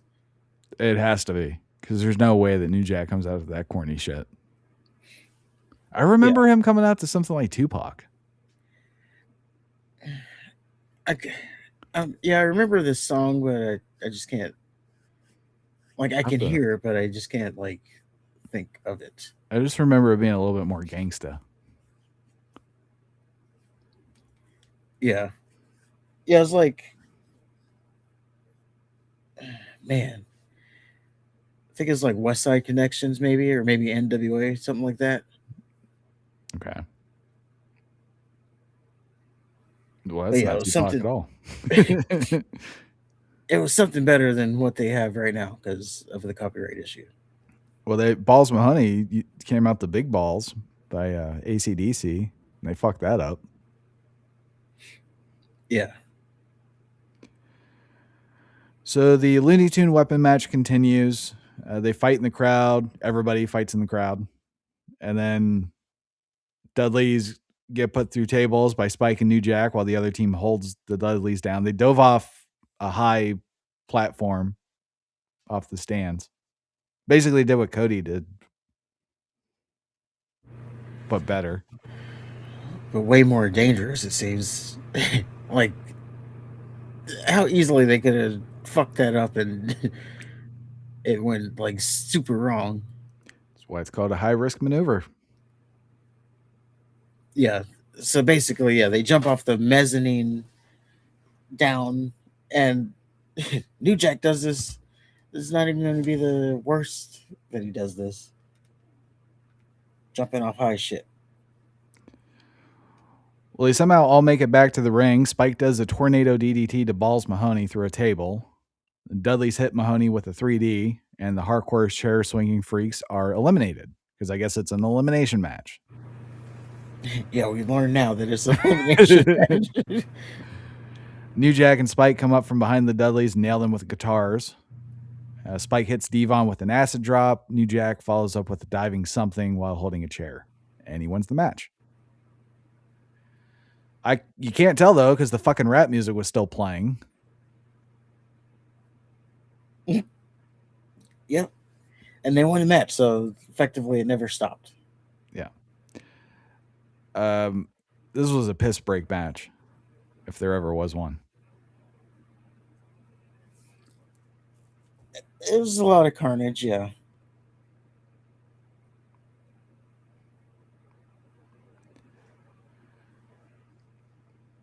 Well, it cuts back to Joey Styles. He's pissed at Just Incredible for some reason. Couldn't understand him because New Jack's fucking theme song was still playing. Then they play a Just Incredible hype video. Just Incredible beats a mask guy. Then he loses to Mikey Whipwreck twice. Then he injures Mikey Whipwreck. Now we're back to him beating the mask guy again, only this time Incredible tries to rip his mask off. And then Incredible beats someone else wearing a mask of the guy from earlier, so I guess he did rip it off. Then Dreamer kicks Just Incredible's ass. Yeah. And I like that, yeah, it was this hype video for Just Incredible, and the second match he was losing on their own hype video. Yes. He lost 2 matches in a row. Like, oh, you're hyping him up, and you're showing that he's losing already. Yeah. And then he didn't even... It showed him not winning the match against Mikey Whipwreck. He just injured him, so... Yeah. So I guess the only guy he can beat is the mask guy. But he did, so there you go. Well, after the hype video, Jenna Jameson comes out as ECW's new reporter. And she wants her first interview to be with Just Incredible. Let me just say real quick, that Jenna Jameson, boy, was she peak. Sad that she doesn't make videos anymore or movies anymore. Getting some high def videos of Jenna Jameson now, 4K, would be pretty good. Yeah. Unfortunately, 4K in 2026, Jenna Jameson would be horrendous. I'm sure she still got it. Maybe from the waist down. Credible comes out with two dudes. Says he'd rather fuck Beulah McGillicuddy than Jenna Jameson, and blows her off. The small dude gives Jenna a once-over, sticks his hand in her face. The last dude looks like he wants to pulverize Jenna with a strap-on dildo. Then Jenna says, "Whatever, Justin. I only tried to interview you because they asked. Now I'm going to interview who I want." Turns out she wants to interview Tommy Dreamer. So Tommy Dreamer just comes out and he plants a smooch on Jenna. And she goes, "Oh, Tommy." Probably getting herpes in the process. I like Joey Styles' call on this. He said, Tommy Dreamer just went where, well, probably every man has gone before. Yeah. You're gonna want to rinse your mouth out with some Lysol, son. Yeah. Like, you didn't think that all the way through.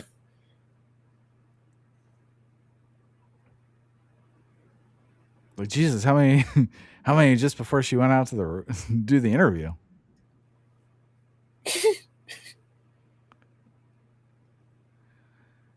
So it leads us to Justin Credible versus Tommy Dreamer. Dreamer just kicks Credible's ass. They fight to the crowd and onto the entrance ramp. Dreamer falls off the entrance ramp and gets crotched on the guardrail. They fight back to the ring. And then Dreamer recovers, hits a fallaway slam, and hits a running drop kick. While Credible's in the tree of woe. He also has a chair in his face. Dreamer goes for a frog splash. One of Credible's guy friends pull him out of the way. Dreamer misses. Credible hits a drop toe hold onto the chair. Dreamer's throat landed on the back of it. Looked really nasty. It was like Raven's little spot on steroids. Yeah. Credible hits a reverse DDT on another chair. Dreamer hits a Death Valley driver, but one of Credible's male friends distracts Dreamer by jumping on the apron. And then Credible hits a tombstone pile driver and then just starts posing for some reason. So out comes Beulah McGillicuddy with a neck brace and an ugly ass smile. And like, you're gonna pick that over Jenna Jameson? Okay.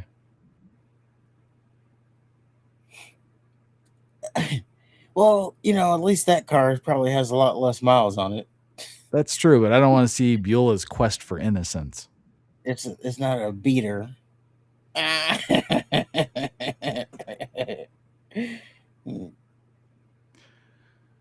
Beulah acts like she's aligning with Justin Credible, but punches him in the nuts.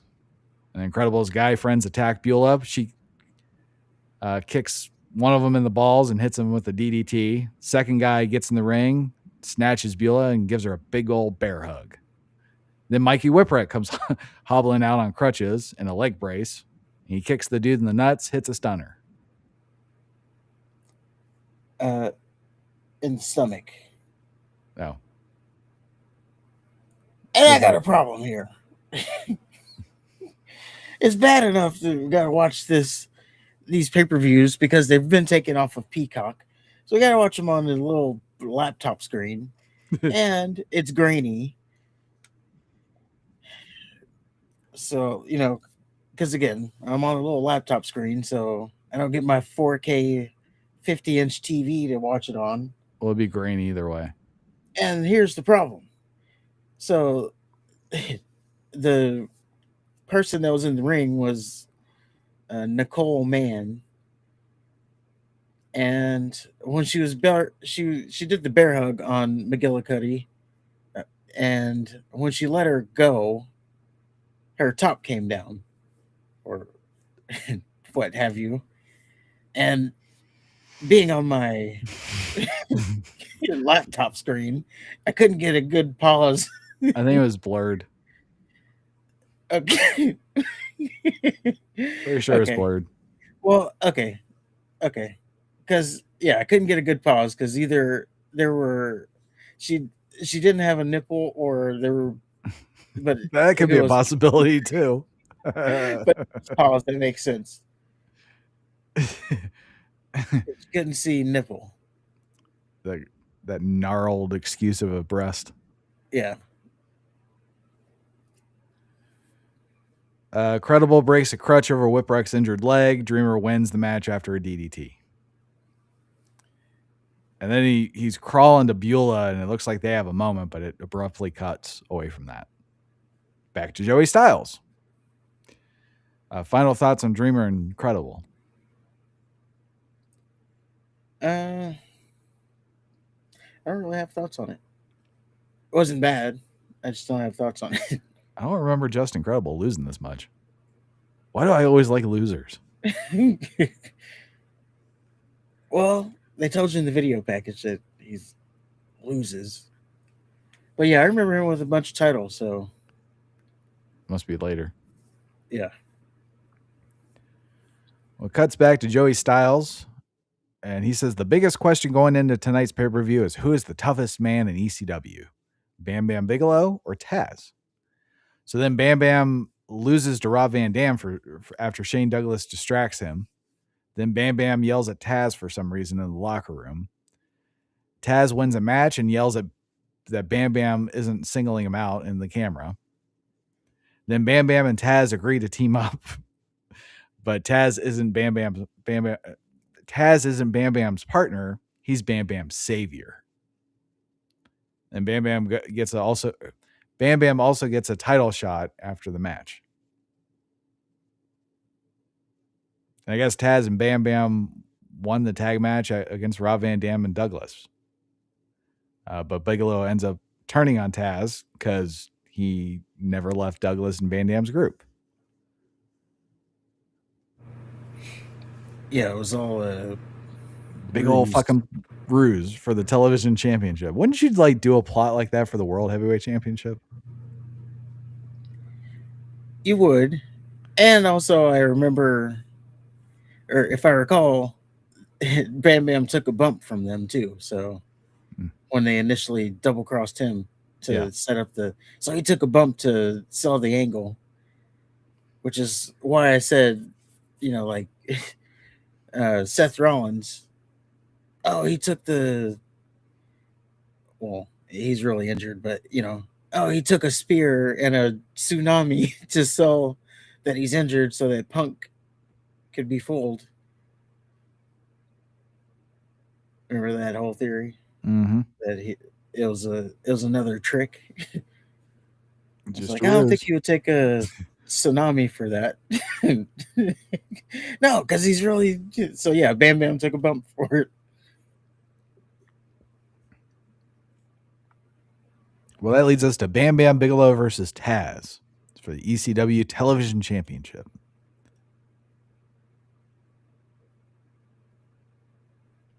It starts with Taz out wrestling Bigelow, so Bigelow uses his size and power. He hits Taz with a power bomb, and Taz recovers briefly and tries doing his suplexes, but again, Bigelow uses his size to his advantage, and he's able to reverse them. They fight on the entrance ramp. Taz suplexes Bam Bam straight into the crowd from the entrance ramp. It's pretty impressive. Like Bam Bam landed on a bunch of chairs. The back of Taz's head hit the guardrail. Yeah, that was I don't think they thought that whole thing through. Nope. Like, how is that going to end good? So they fight back to the ring. Bam Bam hits an ugly ass moonsault and then sets up a table, tries to powerbomb Taz through it. Taz escapes, picks Bigelow up, and slams him face first through the table. And then they go to the floor again and out to the crowd. I noticed that there's empty pizza boxes on the floor. Look like Domino's. I'm thinking, who brings like pizza to a live event like this? How do you just walk in with a box of pizza? I don't know. So Bigelow hits Taz. Taz keeps asking for more. Then Bam Bam slips and falls on his ass because the floor is wet. I thought that was funny. I was confused at first because he just fell. I'm like, what the fuck did Taz do?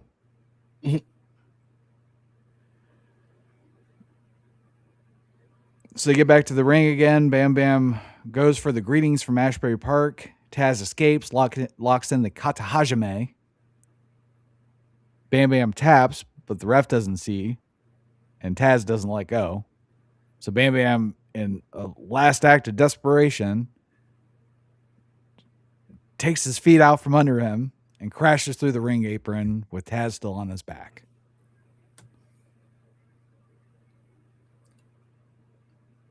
Bam Bam crawls out of the hole first, and then he pulls Taz out and pins him.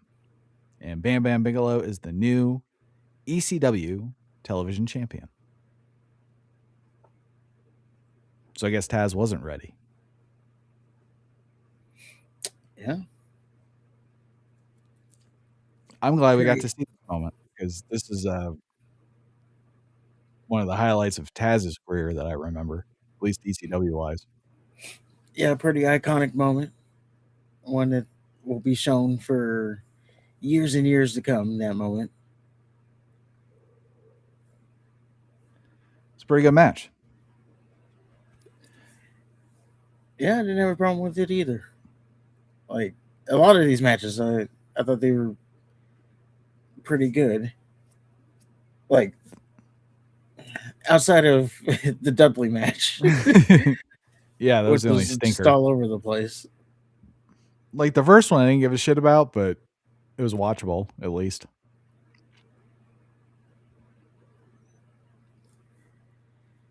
I don't know. It just kind of seemed like, yeah, they were just, I don't know. It just seemed like they were just going. Like there was no like plot to it. There's no storytelling. You're talking about the three-way dance? Yeah. Oh yeah, no shit.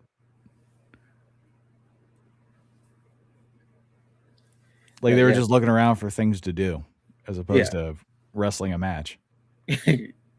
Yeah, that's what I felt about it. But this match, on the other hand, you know, Taz just continues to be one of my favorite parts of ECW. Yeah. It's not bad. I wish he was a little bigger. Yeah. Other than that, no complaints. So it cuts to Joey Styles. He's saying whatever, and Heyman pops in and tells Styles to buy some time. Styles starts talking some more, and Heyman finally tells Styles to just play Sabu and Sandman. Styles says, "But the censors." Heyman says, "Now, goddammit!" And Styles reluctantly plays the match after a mini screaming fit with with Heyman. And he says it's not on him, it's on the boss.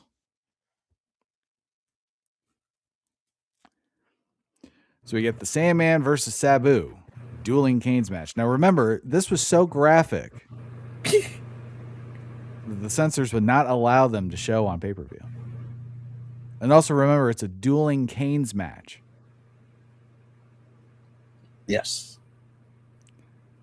So Sabu comes out and starts beating the shit out of Sandman with a cane. Sandman recovers, and we learn that it's not Sabu, but Rob Van Dam in disguise. The real Sabu comes out and beats the fuck out of Sandman alongside Van Dam. Bill Alfonso then tells Van Dam to go relax, and Sabu has it from here. It was weird.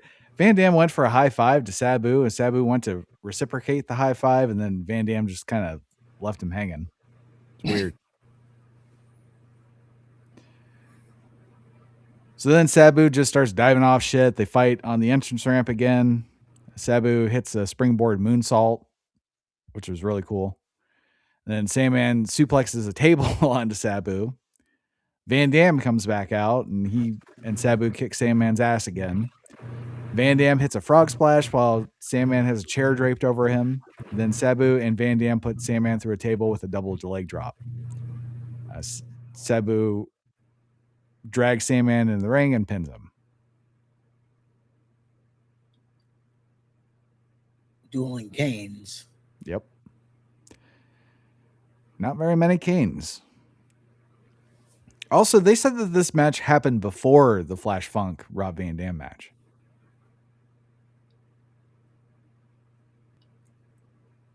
Yeah. So where the fuck was Flash Funk? Oh. I don't know. Probably getting ready. Okay.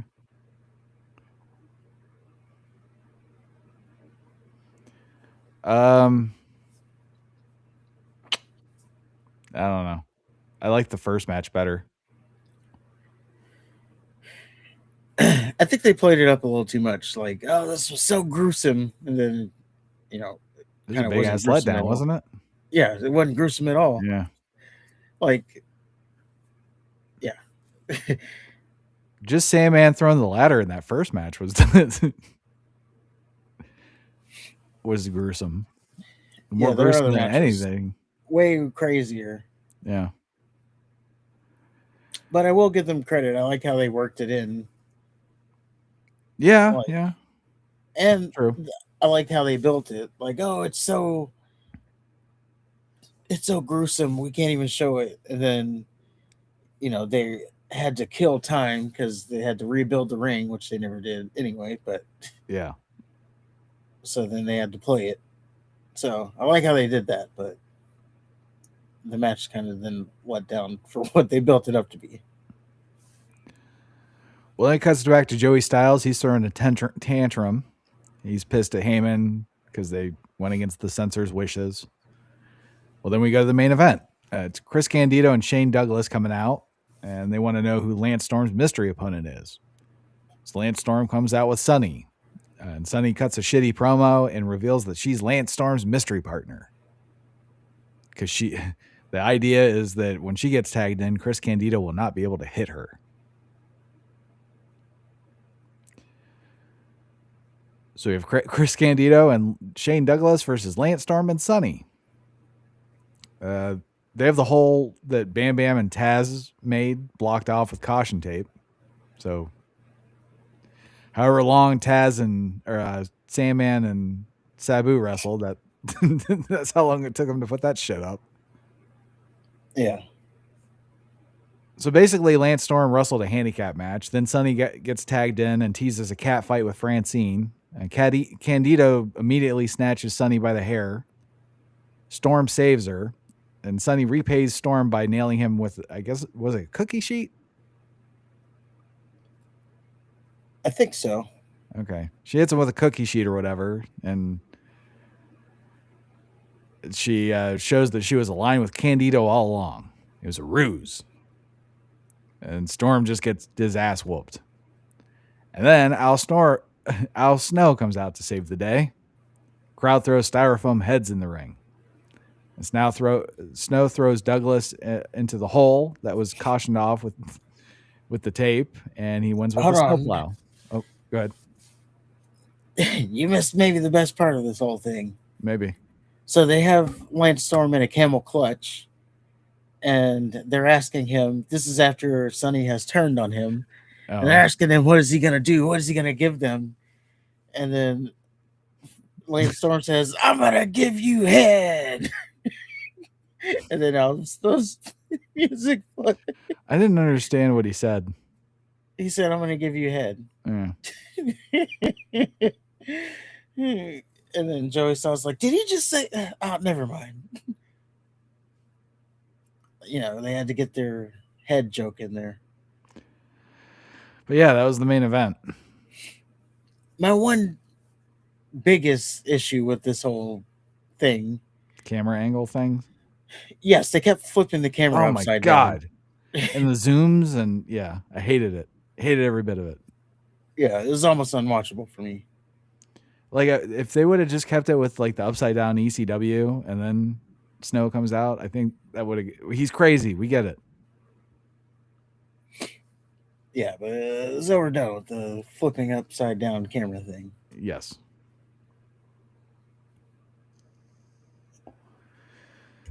But that was ECW Living Dangerously 1998. Next up is ECW's WrestlePalooza 1998. I think this might be the only one. Either way, we're in Marietta, Georgia. The main event is Al Snow versus Shane Douglas for the ECW World Heavyweight Championship. Oh, good for him. Yeah. But before that, we have WCW Fall Brawl 1999. We are in Winston-Salem, North Carolina. It's the 7th Fall Brawl professional wrestling pay-per-view by ECW or WCW. 9 matches were contested at the event. The main event was Sting versus Hulk Hogan for the World Heavyweight Championship. Other matches, we saw Goldberg versus Diamond Dallas Page. We had Psycho Sid versus Chris Benoit for the United States Heavyweight Championship. We have Harlem Heat versus the West Texas Rednecks for the World Tag Team Championship.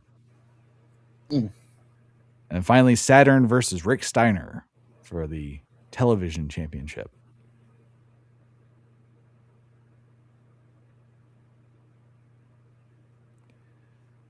And that is our Wrestling Rewind. Good stuff. Good stuff.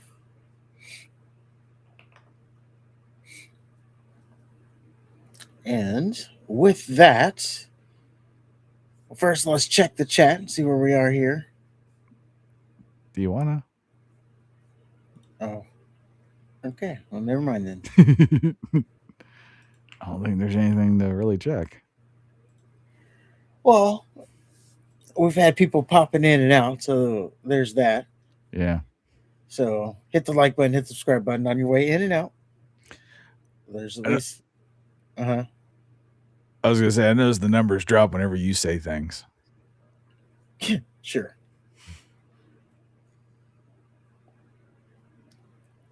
Yeah, we don't have anybody right now. That's okay.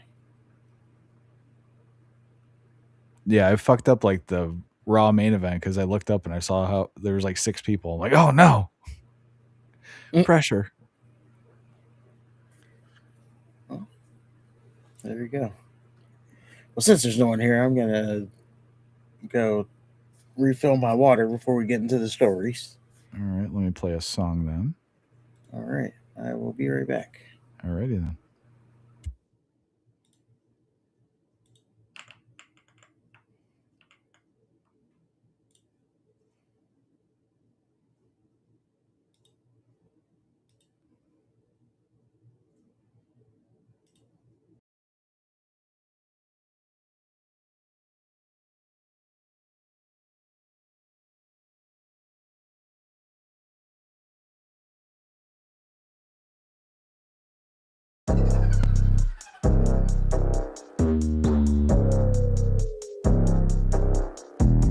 Hola, what's happening?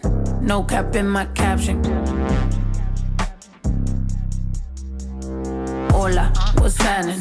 No cap in my caption. Got a little baddie and she texting for the addy, cause I got a little thing for when a bitch get ratchet. The ratchets love snow. Soy la mexicana con tremendo flow. Tengo todo el control. Cierra los ojos, baby, let's go, go, go, go. Hola, what's happening? No cap in my caption. Got a little baddie and she texting for the addy, cause I got a little thing for when a bitch get ratchet. The ratchets love snow. Soy la mexicana con tremendo flow. Tengo todo el control. Cierra los ojos, baby, let's go, go, go, go. Hola, buenas noches. Yo me llamo Snow por si no me conocen. Yo ya tengo tiempo que le meto, pero con todo respeto ya llegó la hora que llegue con un golpe. Tengo whatever cuando quiero lo que se antoje. Quiero dinero pa' que los haters se enojen. Soy de San José como los tigres del norte. Traigo tanta feria que la bolsa se me rompe. I bet I could pull a little rapper out of Cloud9. Make a diss record with a free translation. You see me, bet your knees be shaking. That's why I'm on the throne and the seat's amazing. Tengo mucho flow, dicen Snow that's crazy. Yo les digo claro, pero tengo un baby. Así que en inglés o español es lo mismo en los dos. Hasta enseña, fuck you, pay me. Cause ya llegó la mexicana, la mera mera la nena. Que todos pensaban nada was ever gonna happen and they wanted a bitch to fall off. But tada, pop back up, eso no se acaba. Vengo con cholos en un pinche empada. Beat your ass, make your bitch a piñata. Should've known better, I'm a michoacana. La reina es del reino, Beatriz Adriana. Yo represento la comunidad que está cansada de raperos que no saben rapear. Que solamente con sus joyas es que saben brillar. Que no tienen estrella propia y solo saben copiar. Son bola de mamones con su dinero de papá. Que con su bla bla bla siempre cayendo mal. Y raperas que me conocen me están tirando sal. Pero Visa dijo que le meta, so I'm killing them all. And I got good and plenty, I know bitches couldn't get me. I'm acting a fool if any bitches wanna catch this fade. Súbele a mí que yo soy la dura, que te dio solo 2 rutas. Tírame o si quieres hazte, wey. Díganme si así o con más lumbre. Que por costumbre mato yo el track. No acepto no two-face hoes that been choosing. Pour me some juice, they bring the hook back like hola, what's happening? No cap in my caption. Got a little baddie and she texting for the addy, cause I got a little thing for when a bitch get ratchet. The ratchets love snow. Soy la mexicana con tremendo flow. Tengo todo el control. Cierra los ojos, baby, let's go, go, go, go. Hola, what's happening? No cap in my caption. Got a little baddie and she texting for the addy, cause I got a little thing for when a bitch get ratchet. The ratchets love snow. Soy la mexicana con tremendo flow. Tengo todo el control. Cierra los ojos, baby, let's go, go, go, go. Hola, what's happening? No cap in my caption. Got a little baddie and she texting for the addy. Cause I got a little thing for when a bitch get ratchet. The ratchets love snow. Soy la mexicana con tremendo flow. Tengo todo el control. Cierra los ojos, baby, let's go, go.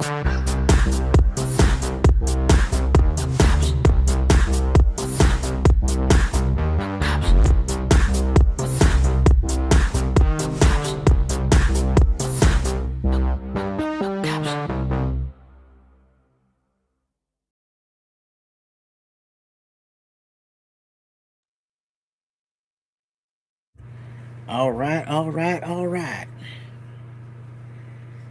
Into the stories we go. And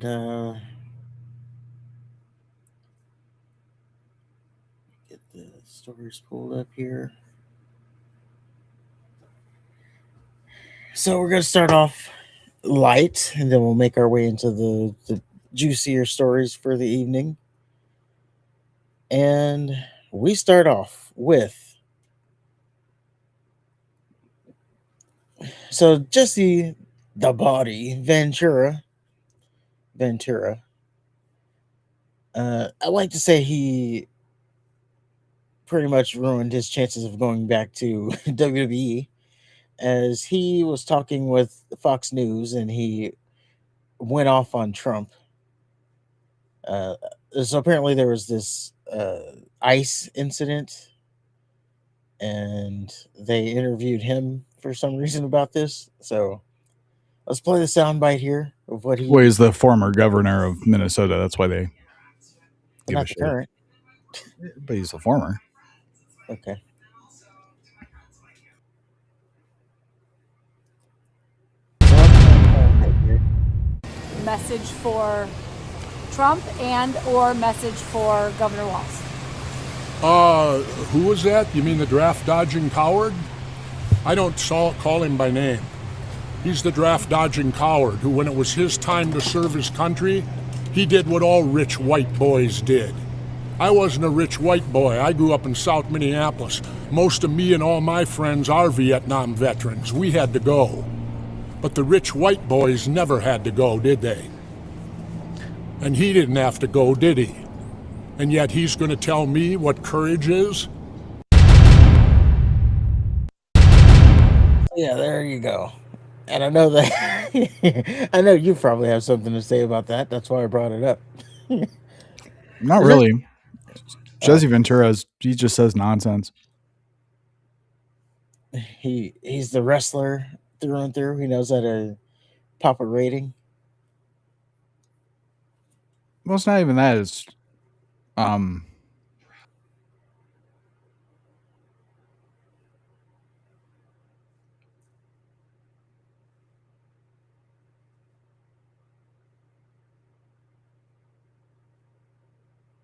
You're muted. oh shit.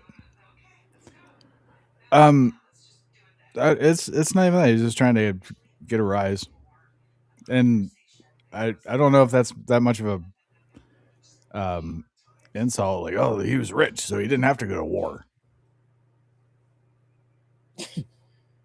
True. I think he's just kind of saying he's not one of us. If that's what he's getting at there. No, he's calling him a coward and a draft dodger. Valid insults, but still, like, I was poor. Okay, you got him.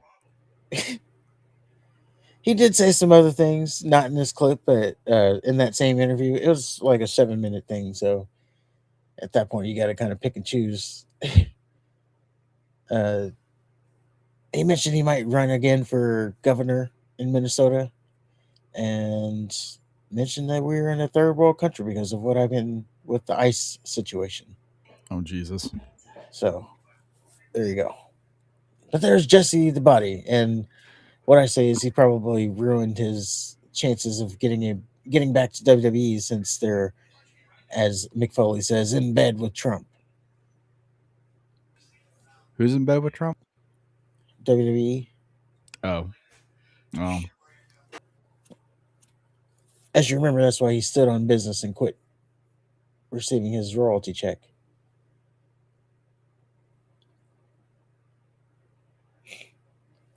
But there's that. And we shall move on. All right. So our next story. So remember the Brock Lesnar shirt guy from last week? We said that he was going to do Twitch streams now, reacting to wrestling instead of being at the shows. And I thought about it. When he was coming up in the attention seeking realm of being a fan in wrestling, you had to go to shows so you can get on TV with your reactions. But now it's much more easier to sit at home in front of your screen and get a reaction that way. And then you post the clip on all the social medias. Maybe WWE picks it up and now you're on TV, and it's a lot cheaper to do it this way. So he had his first live stream this week, and thought we should take a look and visit in on one of his reaction clips to see how he's doing in his first week of live streaming. This is Drew McIntyre winning the title. Is the clip here? The door is open. The door has opened. Oh shit! Is that? Oh, I know who that is. I know who it is. You know what I mean? It's Jacob Fatu. Jacob Fatu is back. Is this how it's going to end? Oh, now Drew's climbing the cage here. Oh, now he's in the cage. Wow. He paints quite the picture, doesn't he? Jacob, man. Yeah. He's getting his revenge. But it's not over yet. Who knows what's going to happen here? Are we going to potentially have some more interference here? And now Cody's like, oh, damn! Oh. Oh, shit. He's attacking Cody now. Oh, no way. No. Is this how it's going to end? No way.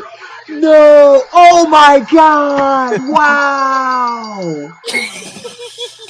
Wow. What a swerve.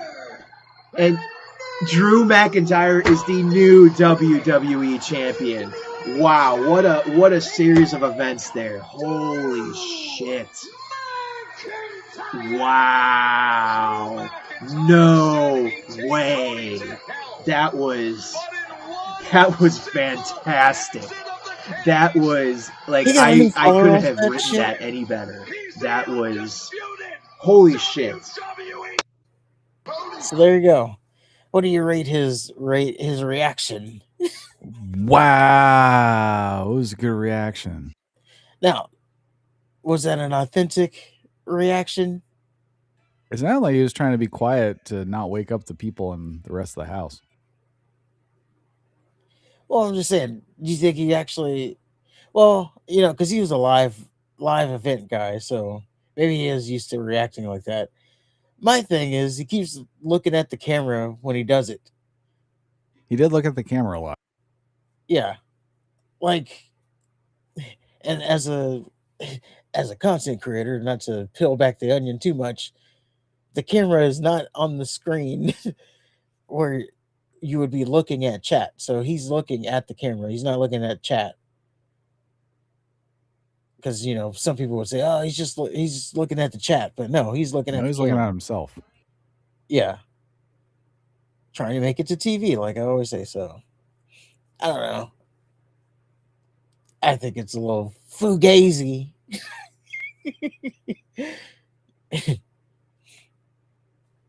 But, I guess on the other hand, at least he's not, I don't know. What's worse, the wow or the overdoing it?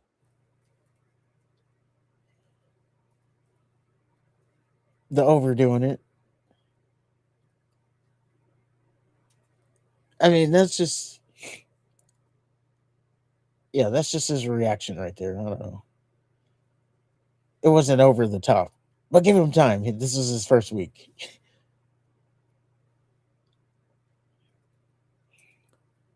I'm trying to find... There's another one that I want to show. that is Another reaction? another reaction because I want to compare, but I gotta find it here. Let me do it this way.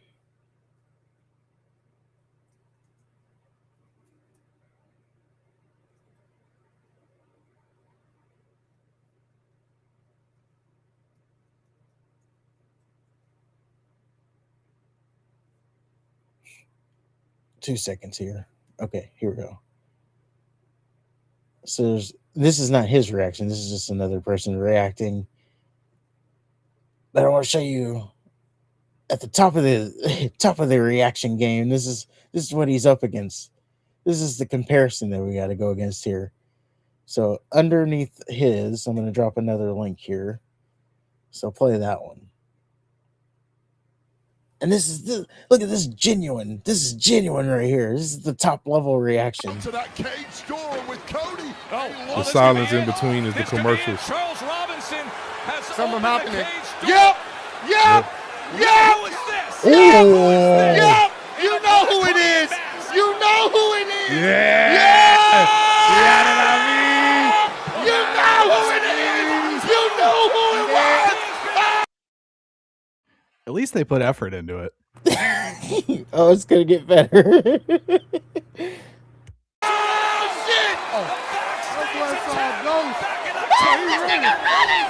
pointed to Drew back then. We don't know that for sure, Joe. Everybody assumed that it was Drew who attacked and injured Jacob Fatu. And now Fatu has entered the fray. Fatu is beating down Drew McIntyre. Oh, what a beatdown of my God. He just punched Cody Rhodes. Fatu is losing his mind. Completely lost the Fatu loses his plot. mind. They fight on. Oh, God. Take a look. Drew McIntyre. Drew McIntyre. Oh my God! Here is your winner and new undisputed WWE Champion! He actually did it! He actually did it! Oh my God! McIntyre said he'd take Cody to hell. But in one simple exit of the cage, this is Drew's heaven. He's the undisputed WWE Champion. Oh my God! What the hell just happened? What happened?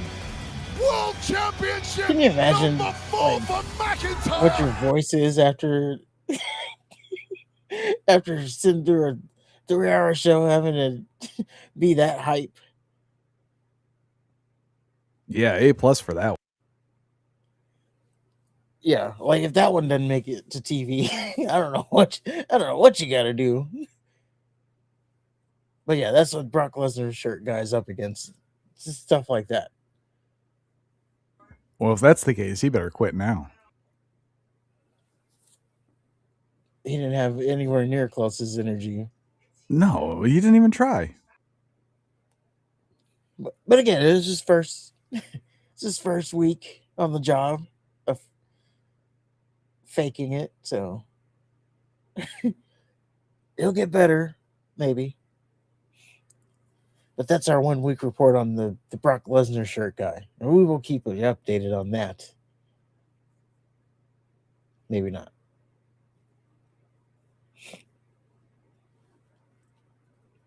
But that second guy, or second people, yeah, that one, that was a top tier reaction. Fake as it was, but it was top tier. I would imagine if I did reaction streams, that's how it would be. Not like, obviously I couldn't be screaming like that, but like I just don't have the voice to be screaming like that, but you know. I imagine I'd be doing a lot of like Ric Flair elbow drops on inanimate objects.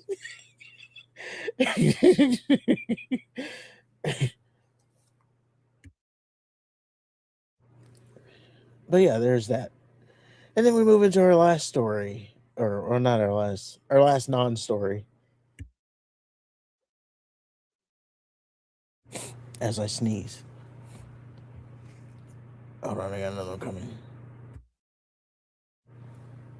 All right, our last story. So we did the Sports Illustrated year-end awards, and the ESPN has released their year-end awards. So it's only fair that we look over theirs too, as they have released theirs. And I'll say it is going to be shocking who their wrestler of the year is. I can already tell you that. But we start out. Want to go bottom? Well, there you go. Too late. So ESPN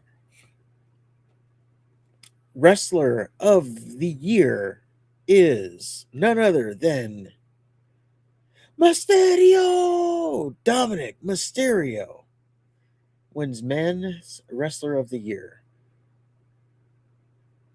Again, very shocking. I don't even know how.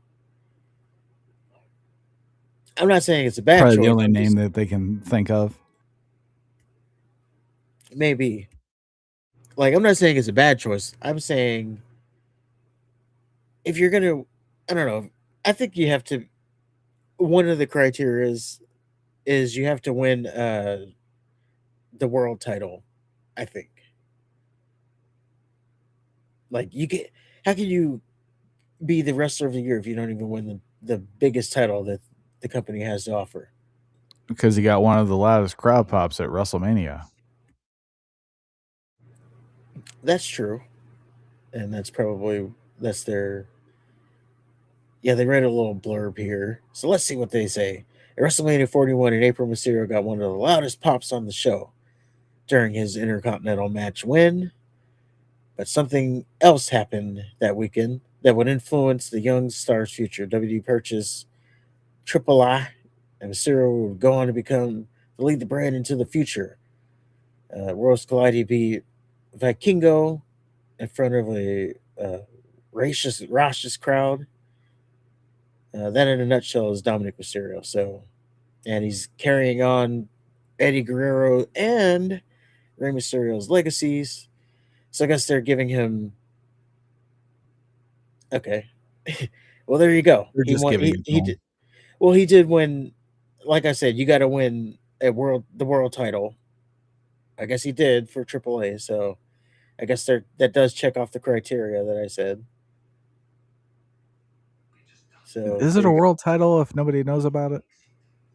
I mean, it is. But yeah, I do think it's a stretch to have Dominic as the male wrestler of the year. But there you go. So we're starting off kind of strong here. The female wrestler of the year, Stephanie Vaquer. I don't think that's I mean, you can't really argue that. She won 4 titles since her debut on the main roster.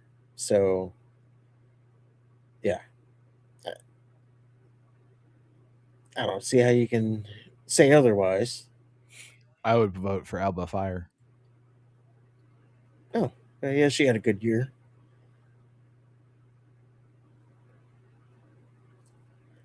Next up, we have the tag team of the year.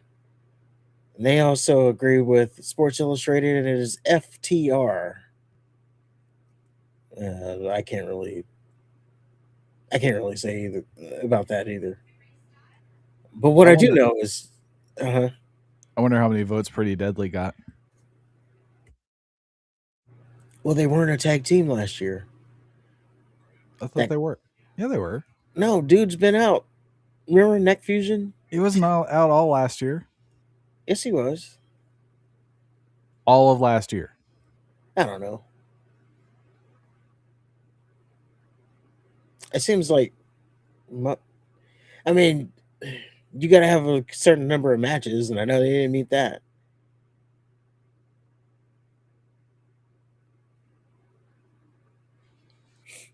But yeah, I know no one in WWE really could stake claim to the tag team of the year. So There we go. Match of the year. They agree with me. John Cena versus AJ Styles, the love letter to pro wrestling that it was in Crown Jewel, where they spent the better part of the match doing each other's, paying tribute to wrestlers that had helped them get to the point that where they were. So, like Cena did the uh, Walls of Jericho and the attitude adjustment. It was a I'm sorry, bullshit match where they did everybody's finishers and it was all stupid. They buried everybody.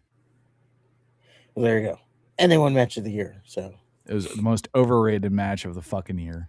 it was the best match of the year. It was the I told most you, bullshit match of the I told you, stop the. You might as well just pencil it in. Don't even like who cares what happens the rest of the year.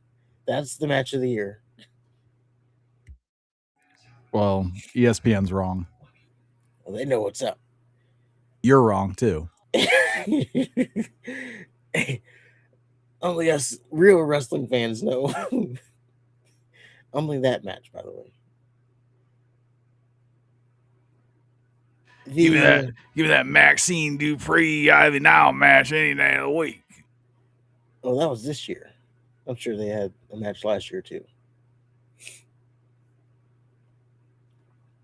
No, that was wait, hold on. Oh yeah, you're right.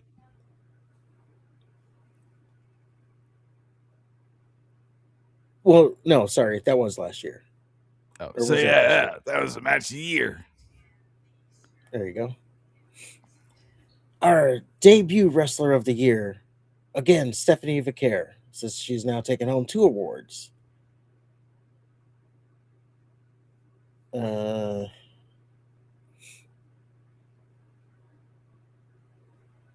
I don't know who else. I don't even know who else debuted last year. It was a long year. It's hard to keep up with that shit. Our breakout, or they call it breakthrough wrestler of the year, is Kyle Fletcher, which I believe also Sports Illustrated had as the breakout wrestler of the year. This is where Dominic should be. I think he broke out 2 years ago, really. Dominic. He was getting beat up by girls 2 years ago. He sure was. Well, just one girl.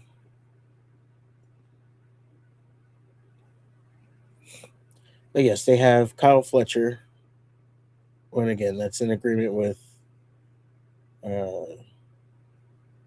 whatchamacallit, Sports Illustrated.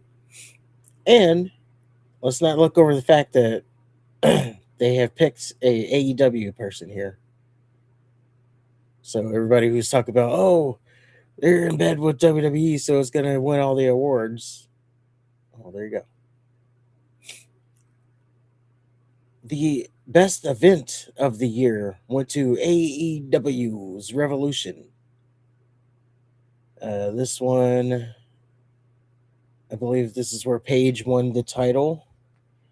MJF and Sir Strickland, great match with Ricochet, would easily be the best match on just about any other event. Tony Storm and Mariah May ended their feud. Kenny Omega would dethrone Takeshita for the AEW International Championship. So, yes, they have Revolution as the pay-per-view of the year. I guess I'll have to take their word for it. Yeah. I mean, I can't think of any WWE pay-per-views that were good.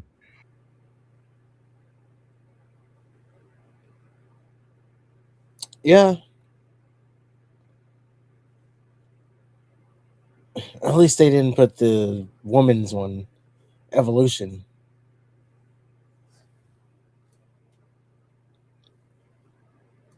Well, that was the runner-up for the other one, wasn't it? Yeah.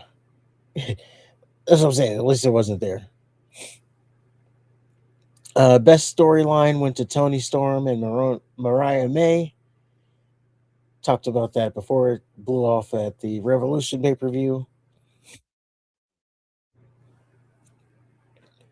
The only one in WWE that I can think of would be Punk and Seth Rollins that would combat that. It's really all I can think of. You can't say it was the John Cena heel turn. What about know Cody and Drew McIntyre?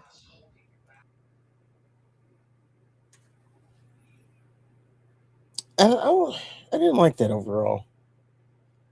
I think the Kevin Owens feud with Cody was a lot better.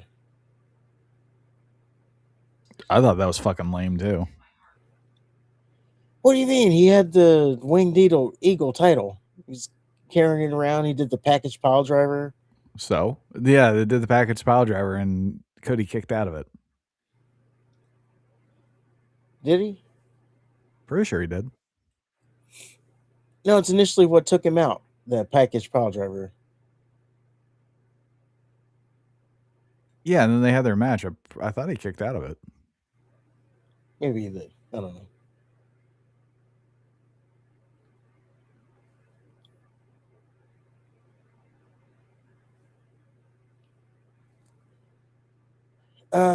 Best promo artist. This is a weird way of putting it. They say it's Paul Heyman. Can't really.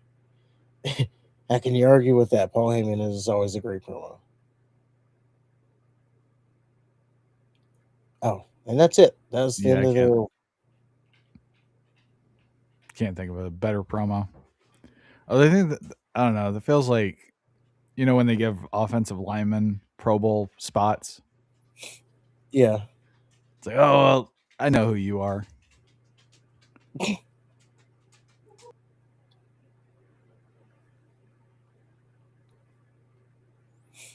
Yeah, I mean it is kind of. I think they should have at least picked a talent. Because again, Paul Heyman's a Hall of Famer. Of course, he is able to cut a promo. Like that's his thing. He's been doing that for years. So, but I guess that on the other hand, he's been doing that for years. So, as long as he's doing it, why would someone else get the award? But I don't know. I think they should have at least picked a talent to give it to.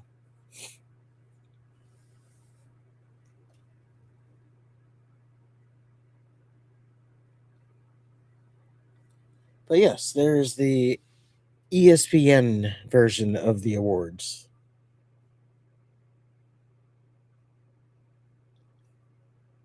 So there's that.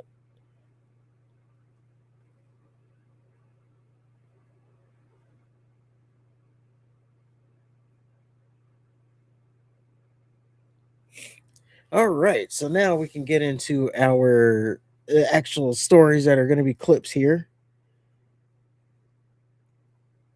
And we are going to start out with CM Punk. So he was on this interview with, it's called My Mother's Basement, I believe is the name of it, with Barstool Sports. And really the interview is about them, is about the movie that he's going to be doing coming up. But I guess at some point they talked about the fans. So there's a pretty interesting soundbite that Punk had here talking about the fans being unhappy with the show. So it is at the. Oh, you got it. I think you got it, right? About it anymore. And we're still talking about that finish. The smile, the tap. Oh my God, the guy who said, don't give up, just gave up. I was one of those guys, yeah. Get your fucking timestamp straight. Is that where I timestamped it? That's where it's automatically played. Huh. Well, it's before. What the hell? Where do I need to play it?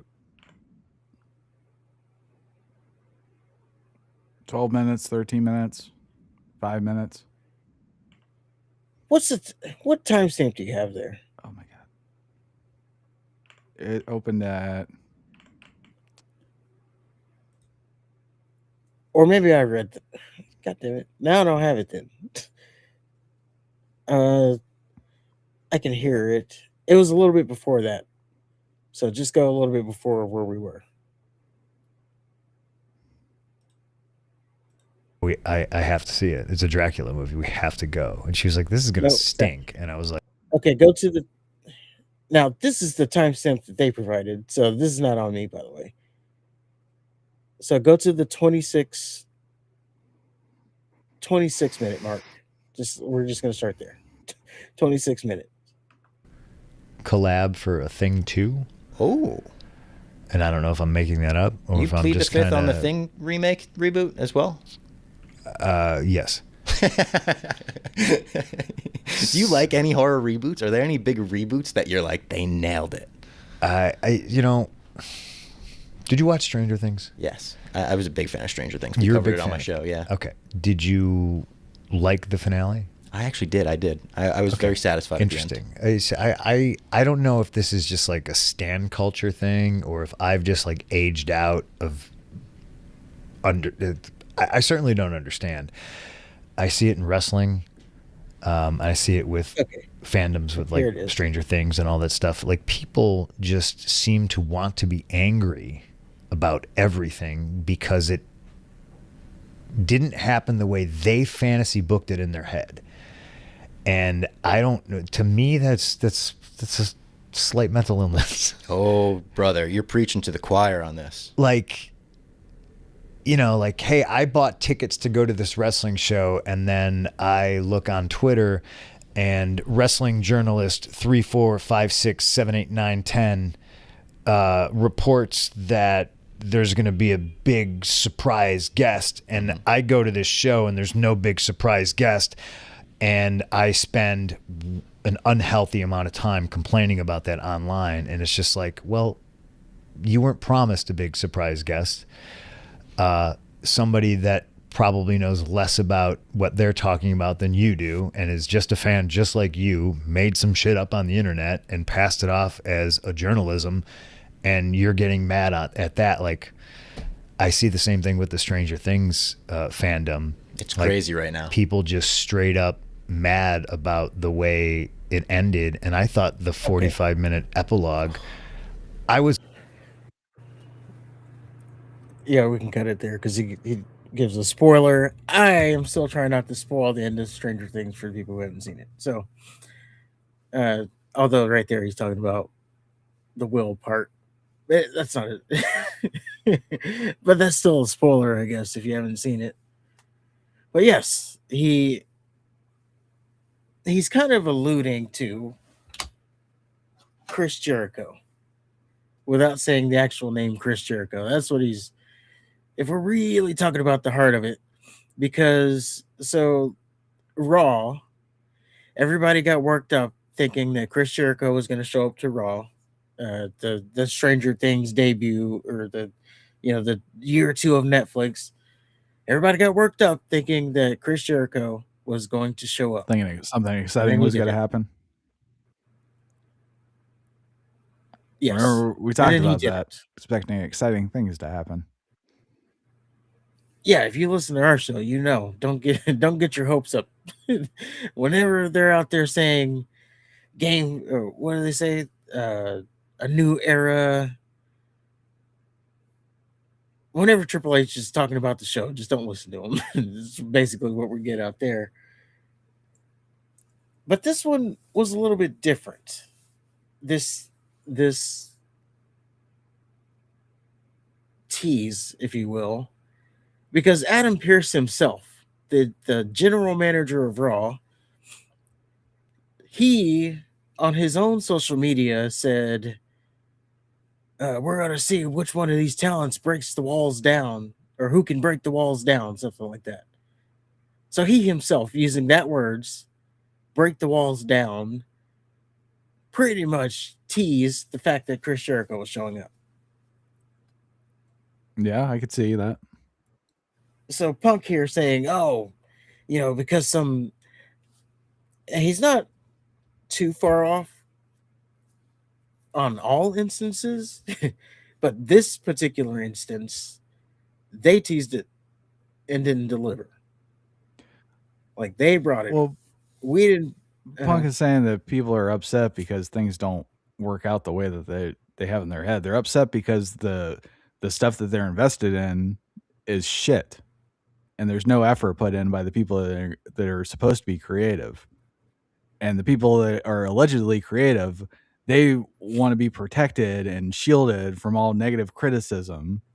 And anytime you do criticize, it's, oh, you're mentally ill, or you just want to be a hater.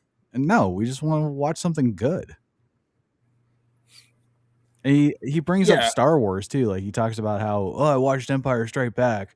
I didn't talk about, oh, fuck you, George Lucas. Well, you would have watched, or you would have said, fuck you, George Lucas, if you saw the first trilogy. That's when it starts. Isn't that part of the first trilogy? No, it was there was the original trilogy, then there was the first trilogy, and then there was the first trilogy. Oh. People didn't like which is that the one with the Jar Jar Binks? Yeah, in it? everybody hated that one. That's when everybody started shitting on Lucas, because he started fucking with the story.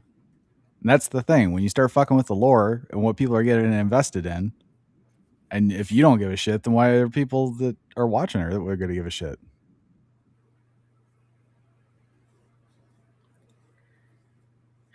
Yeah. I don't know. I didn't have a problem with that trilogy. It was awful. Anakin was a little whiny bitch. Like, from the time he was a child to the time he grew up and fought Obi-Wan Kenobi, the fighting was completely it was lopsided, because they knew karate in the second trilogy, and then like they were doing old slow turns in the first one. Yeah. Yeah, Jar Jar. I think he fucked with like the actual lore of the Jedi too.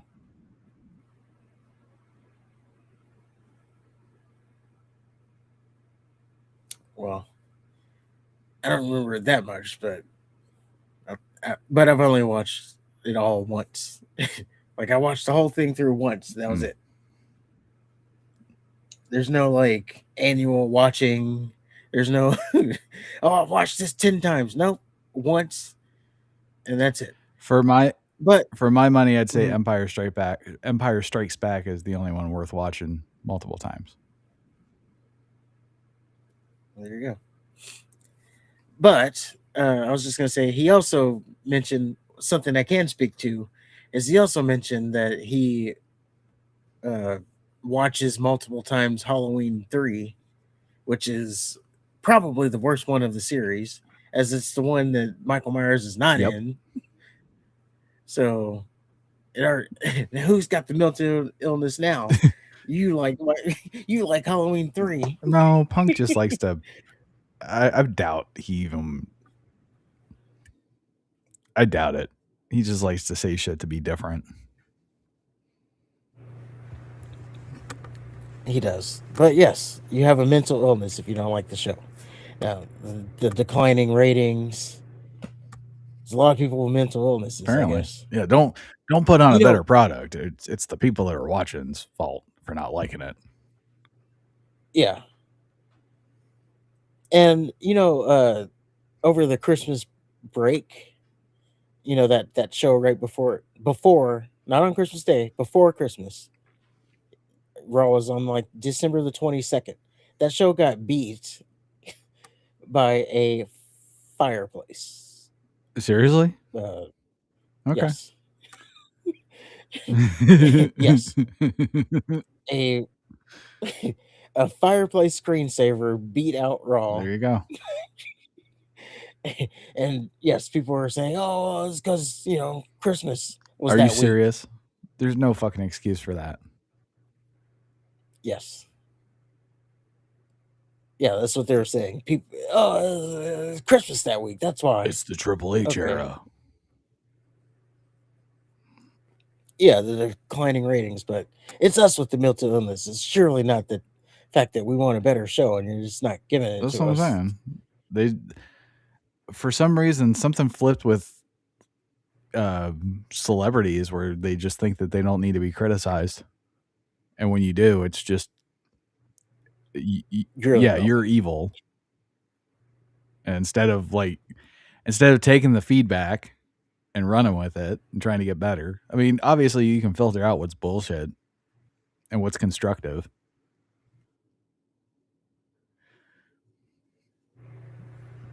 Yeah, and it was also Cody Rhodes who initially said, "Hey, criticize us.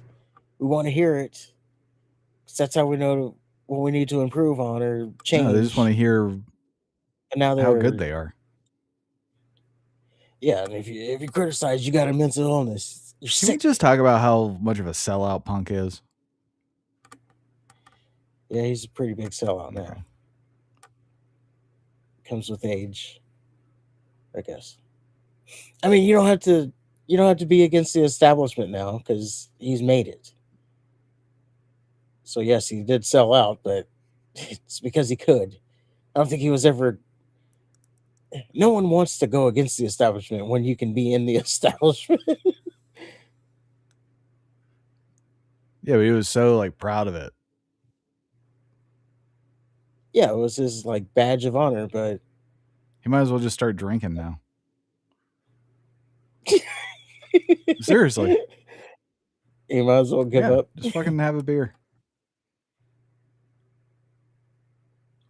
Well, that's just a little bit different. If you say so. I mean, you're a young kid versus, in pushing 40. It's a little bit different. If you say so. This is also the company that fired him on his wedding day. These are the same people. The only guy that was removed was Vince. Maybe some people on the board. Doc Hendricks is still there. Bruce Pritchards is still there. Triple H is still there. So, I mean, these are people that sued him. So, I don't understand why he's just all sucking their dick now. He's proud of it.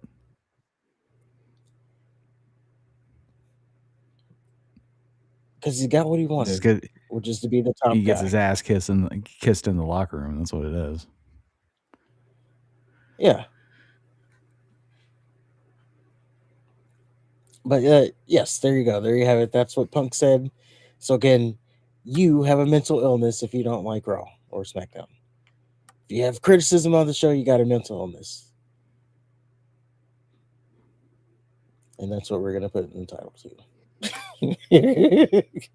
All right. So let's talk about Stone Cold. Speaking of someone with a mental illness, I guess Stone Cold, add him to the list of having a mental illness because he was on the Chris Van Vliet show and he kind of talked about, I don't know if it was a big criticism. He just kind of stated facts on the current product. So you can take it as criticism. Well, it comes off as criticism, but sorry, I didn't get. Now this I didn't get the timestamp for. What the hell? That's on me. My bad. What's the one piece of advice you have now for young wrestlers who are coming up? Sell. It's forward a little bit. In a match, maybe 20, 25 minutes, and he just looks like he's beat to death. He's huffing, he's puffing. He ain't blown up. Forward a little bit more, just a little bit. I'm just exhausting. He had this look on his face, and he could go all night long. But that's him just showing you how he's showing. I would love for someone to feel dangerous right now. God dang, this guy's got an edge, or this guy's. I don't know. I might believe this guy. Something like that. But to go back to answer your question, sell. Learn how to work.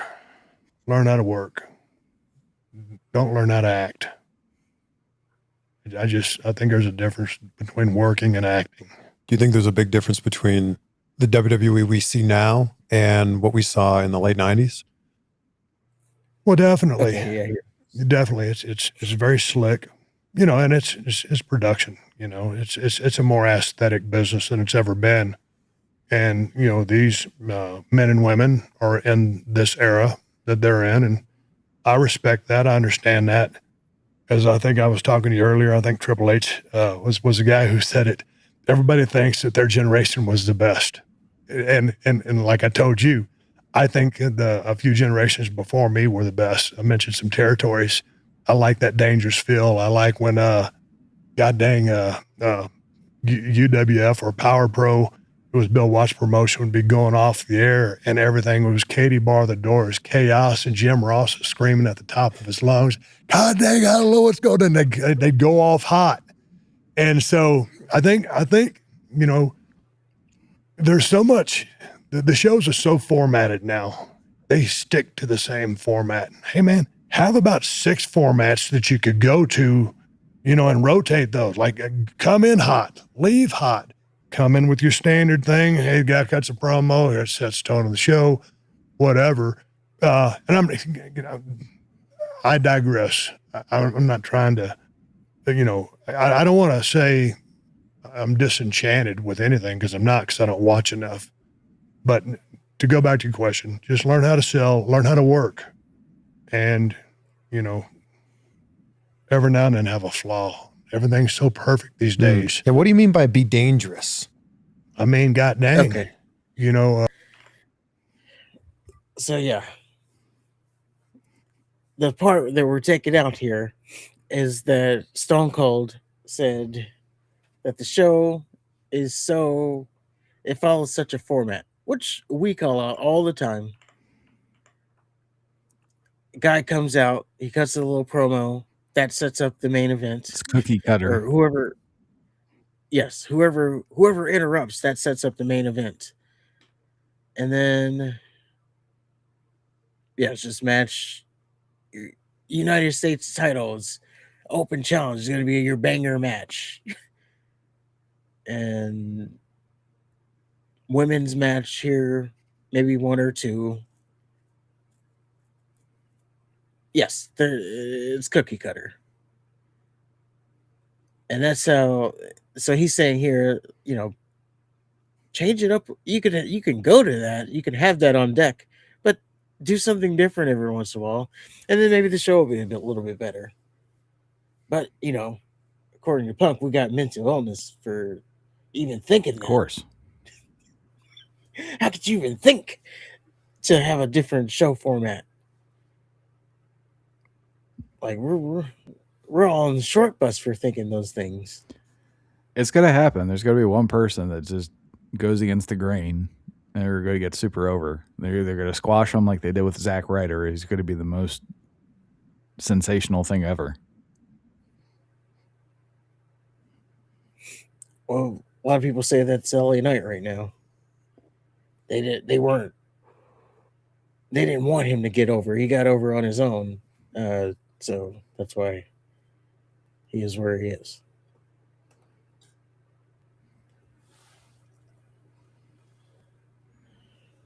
But yes, that is why we have declining ratings for Raw. Because we're all mentally SmackDown. Yeah. SmackDown was good last week.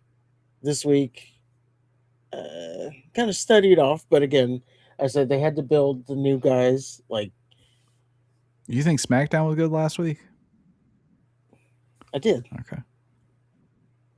But now this week, yeah. It's like when you're watching a series and then they like spend 1 episode on backstory. That's what SmackDown was. You know what I'm talking about? Like they spent a whole episode on the backstory of some character you don't care about. Like, oh, this is why I'm thinking of like Breaking Bad. They're called filler episodes. Yeah, like Breaking Bad, they spent the whole episode on the chicken guy.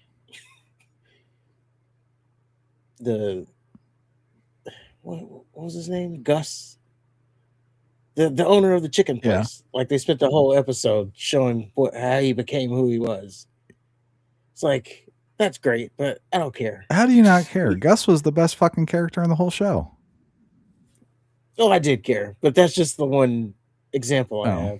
Like, it's just immediately, that's what pops in my head is like, they spent the whole episode building who he was. Like how he became this kingpin of a chicken place. Well, then you saw Don Eladio for the first time in the actual cartel. You saw Hector Salamanca walking. Yeah. And Don Eladio was Scarface's dude. Yeah. It's a bad example. It's a but terrible example. It's just the first one I know what you mean though. Like when they just have, it's like the Power Rangers and just the Pink Ranger has an episode, or Alfalfa.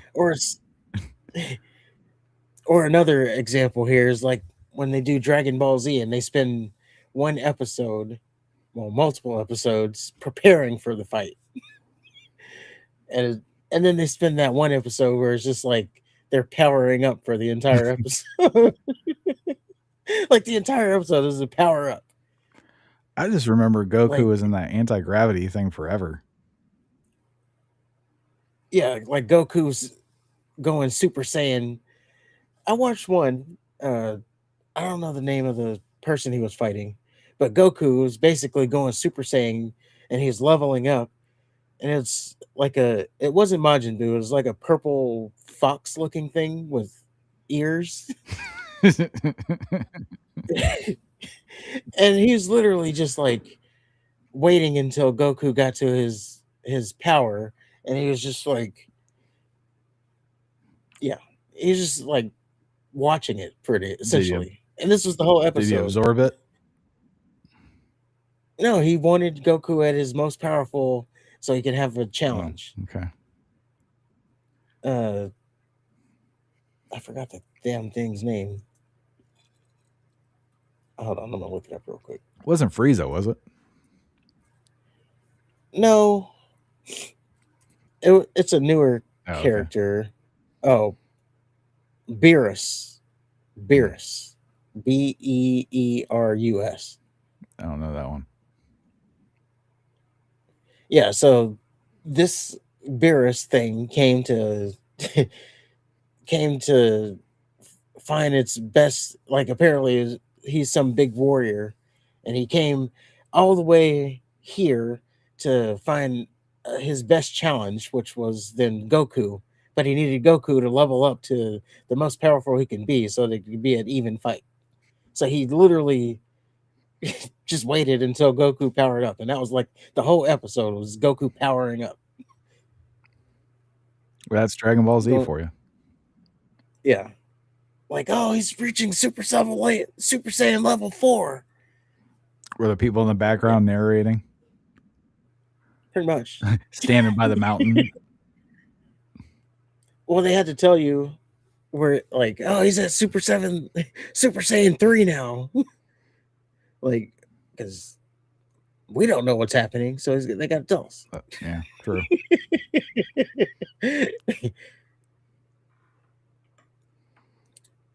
But I don't even know what that rant was, or that side quest was about there, but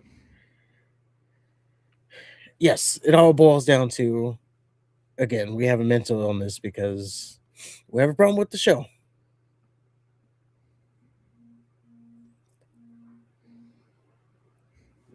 I'll tell you who does not have a mental illness, and that is Devon Dudley. Oh, my brother, testify. So this thing has been going back and forth, back and forth. To give you the context, if you haven't been caught up to speed, I'll catch up to speed real quick. So Devon, he was on a podcast. Him and Bubba Ray was on a podcast with Maven, and they were talking about racism in the industry. Devon said when he got to WWE, he experienced racism. They alluded to it being JR, Jim Ross. And months goes by. Jim Ross goes on his podcast. He responds and said he never said it. So then now that's where we were. So now Devon, he went back on his podcast again with Maven, and he goes into more detail about this whole scenario. And we have it here. I know what happened on the other one, by the way. You know what happened? What? I was watching it to get the timestamp. So when I copied it, it copied from where I was watching it last, which is why the timestamp was incorrect. Anyway. Well, actually, it's happening here too, because I think it's a little bit before that. So it's at the 4-minute mark.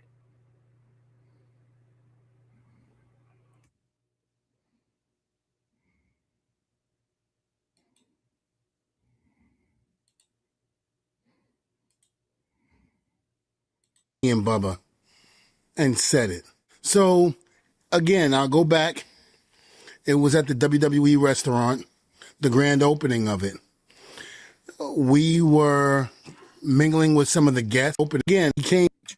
But inferred that if you heard exactly the thing though, if Devon makes money, you make money, and booking was your job, whether you liked, disliked, or were indifferent to anybody.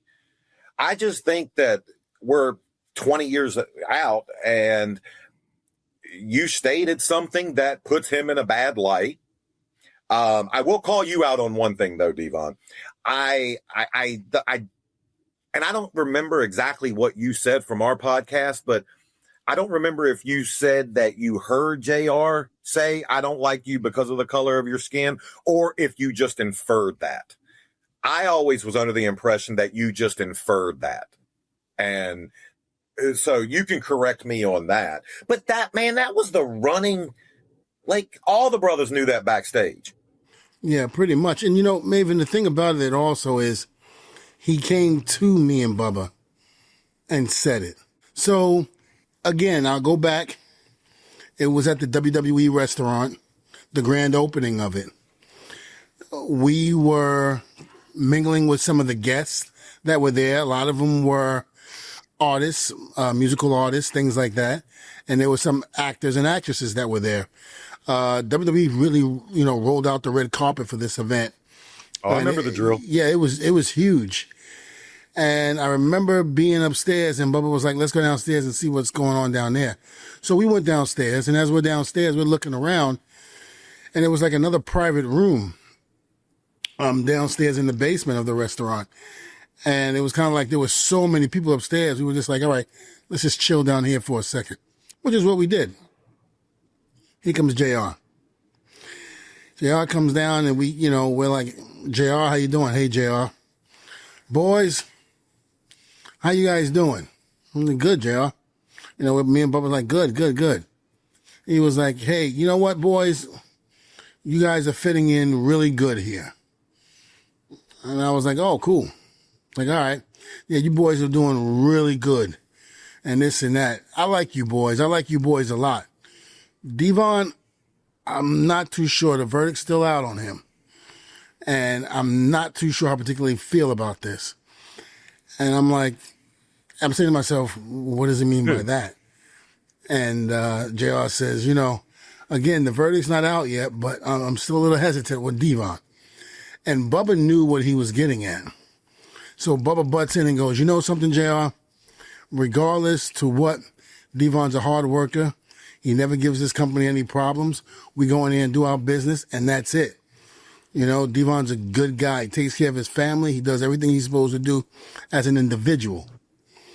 And JR continued to go, well, I get that. That's all good, but, it's just something about him. I'm not sure, and this and that. And I'm not saying anything, and I'm keeping quiet. And finally, that's when it comes out. He's black. I don't know. And that's my hiccup. I don't know how I could feel about that. And I started balling up my fist, and Bubba saw that. So Bubba grabbed me, and he goes, yeah, but you know what, JR? Black, white, purple, brown, it doesn't matter. He's a great individual. He's a good human being. Oh, no. I'm not saying that he's not, but I just don't know, because he's black, and I just don't know about that. And at that point, I was just like, man, I had to think about it. If I hit him, we're going to lose our job. If I say something, I can lose my job. Because at that time, I didn't think that I would be able to fight that. Because again, you wouldn't have. Yeah. You wouldn't have. I'm a little fish in a big pond. Remind you though, when he said it, he was very drunk. He was extremely drunk, slurring his words and all that. Devon, But they say when you're drunk, the truth comes out. You know the three people that will always tell you the truth? Mm-hmm.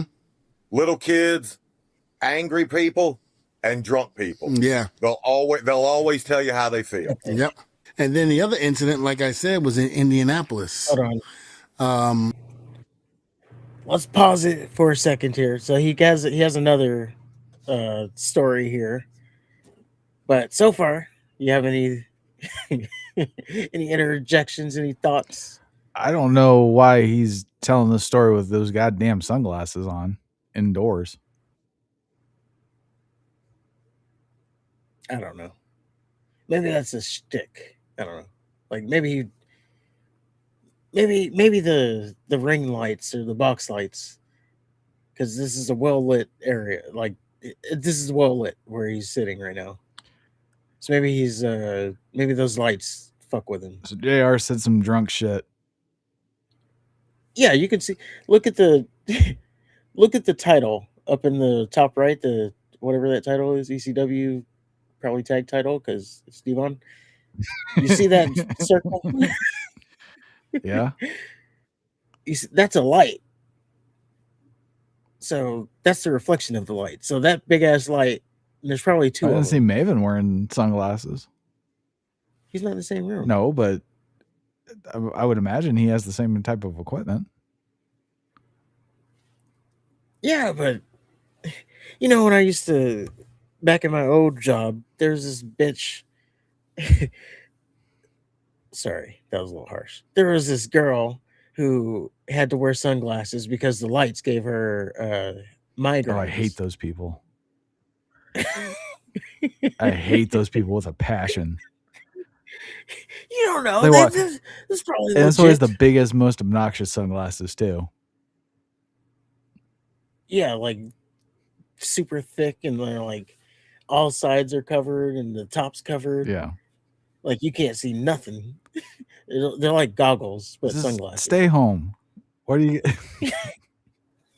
walking around like fucking K-Pax?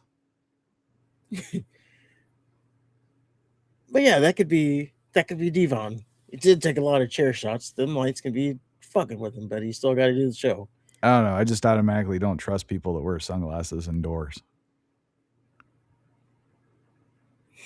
I initially thought that too. Like, why is he wearing sunglasses? But yeah, the lights probably. Well, then turn the fucking light off. Reason. You gotta have good production value. Can't be turning the lights off. Okay. They're running a top tier podcast over there. You want to turn the lights off and lower the quality of his video? Shooting in 4K. Probably got the Sony, that one Sony red camera, $4,000. Like, this is not small potatoes over there. You think Devon made $4,000 camera money?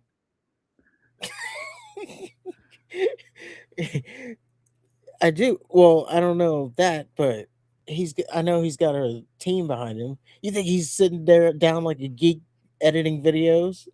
He's not. He's got a team. All he does is just shows up. That's my dream. I need to get on one of these podcasts and be an editor. Oh. Edit for like Joe Rogan. Boy, that'd be something. 3-hour damn thing. No, I'd want to do like Raven's podcast or something. Oh. I don't want to do one where I'd make just a little bit of money. I don't want it to be like my career. And then have them yelling at you for deadlines and shit. But Joe, I got another job. Fuck that job. I got to talk about UFOs. We got to get this out. We got to get this out now. Need that. We launch at 4. But yeah, as far as the story though, it's a very detailed story. So I don't know if he's making it up. Like, it's very detailed. Usually when people are lying, they don't go into that much detail. Actually, it's when people are lying, they go into over detail. They share too much. I'm not saying saying Devon's lying. I'm just saying that they do overshare, but I don't know. There's an art to lying. You got to overshare, but not share too much. Because if you share too much, then it can poke holes. No, in it. I believe So you got to know just as far as enough. I to believe go. Southern JR got drunk and happened to be in the presence of a black man, and race got mentioned. I can buy that.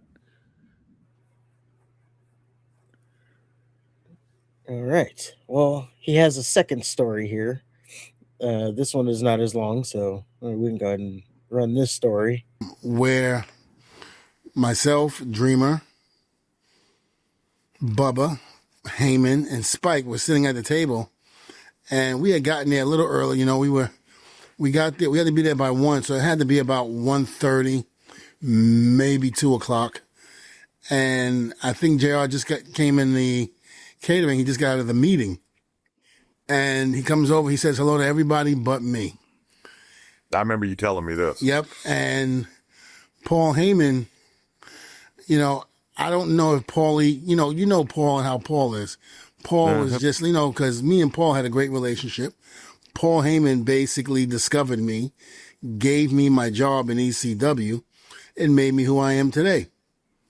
So Paul pretty much called him out. Says, what? You don't want to say nothing because he's, why you don't want to say hello to Devon? What's wrong with Devon? What, because he's black? And Gerald went, you're damn right because he's black. You're damn right. Now, I don't know if he got mad at Paul for calling him out and ignoring me and saying hello, which he didn't have to. So, but that's fine. But still, I don't know if he got mad at that. And that's why he said what he said, because his ego got in the way or what have you. But that's what was said.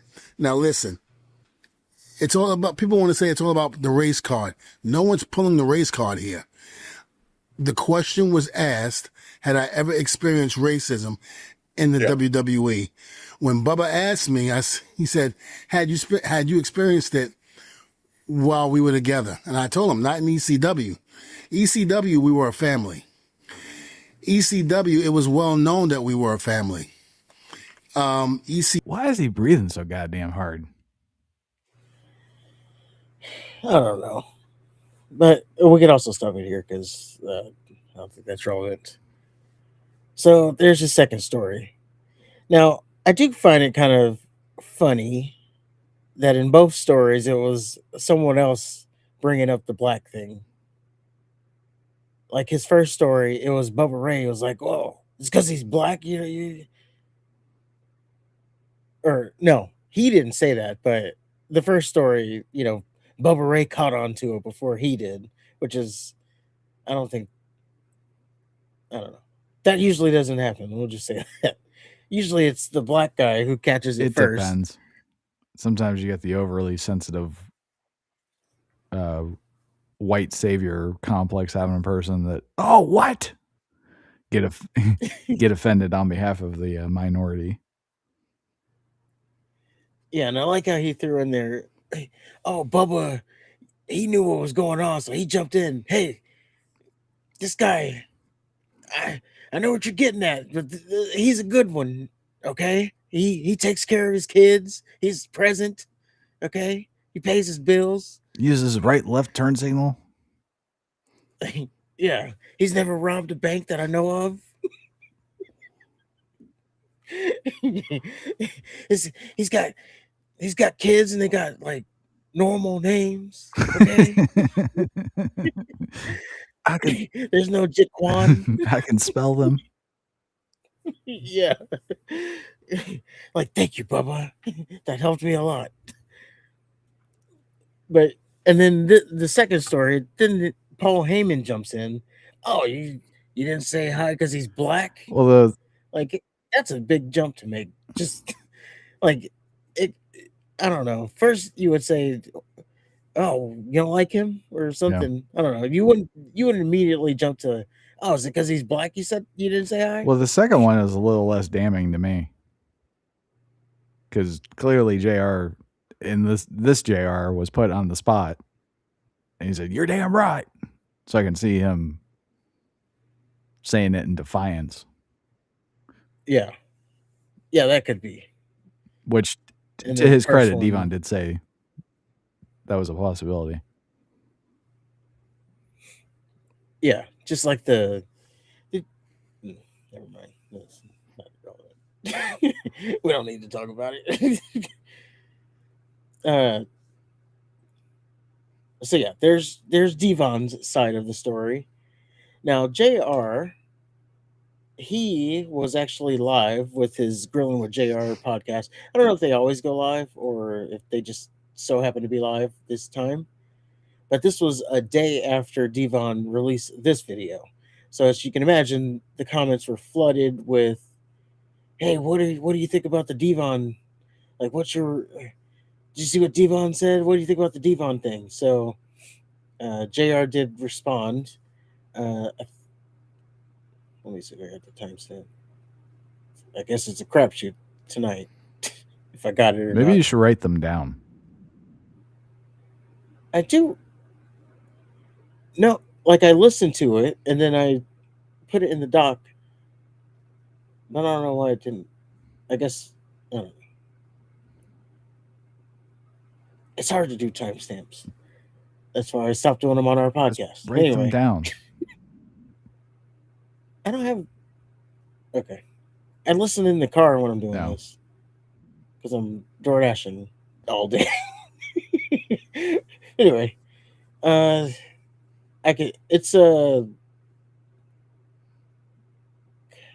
I don't know. Just play it. We are live on YouTube, and we're getting a lot of attendance today, and we've got a lot of comments coming in, and some of those comments are in regard to a response video that Devon and Maven posted yesterday on Devon's YouTube channel. They were responding to your response, so there's a bit of some back and forth, but I wanted to give you a heads up. You and I haven't talked about this, but last Friday, I got a text from Maven. I won't read it word for word. I don't think that would be fair, but he mentioned that they had just finished a stream with Devon, Maven, and he had.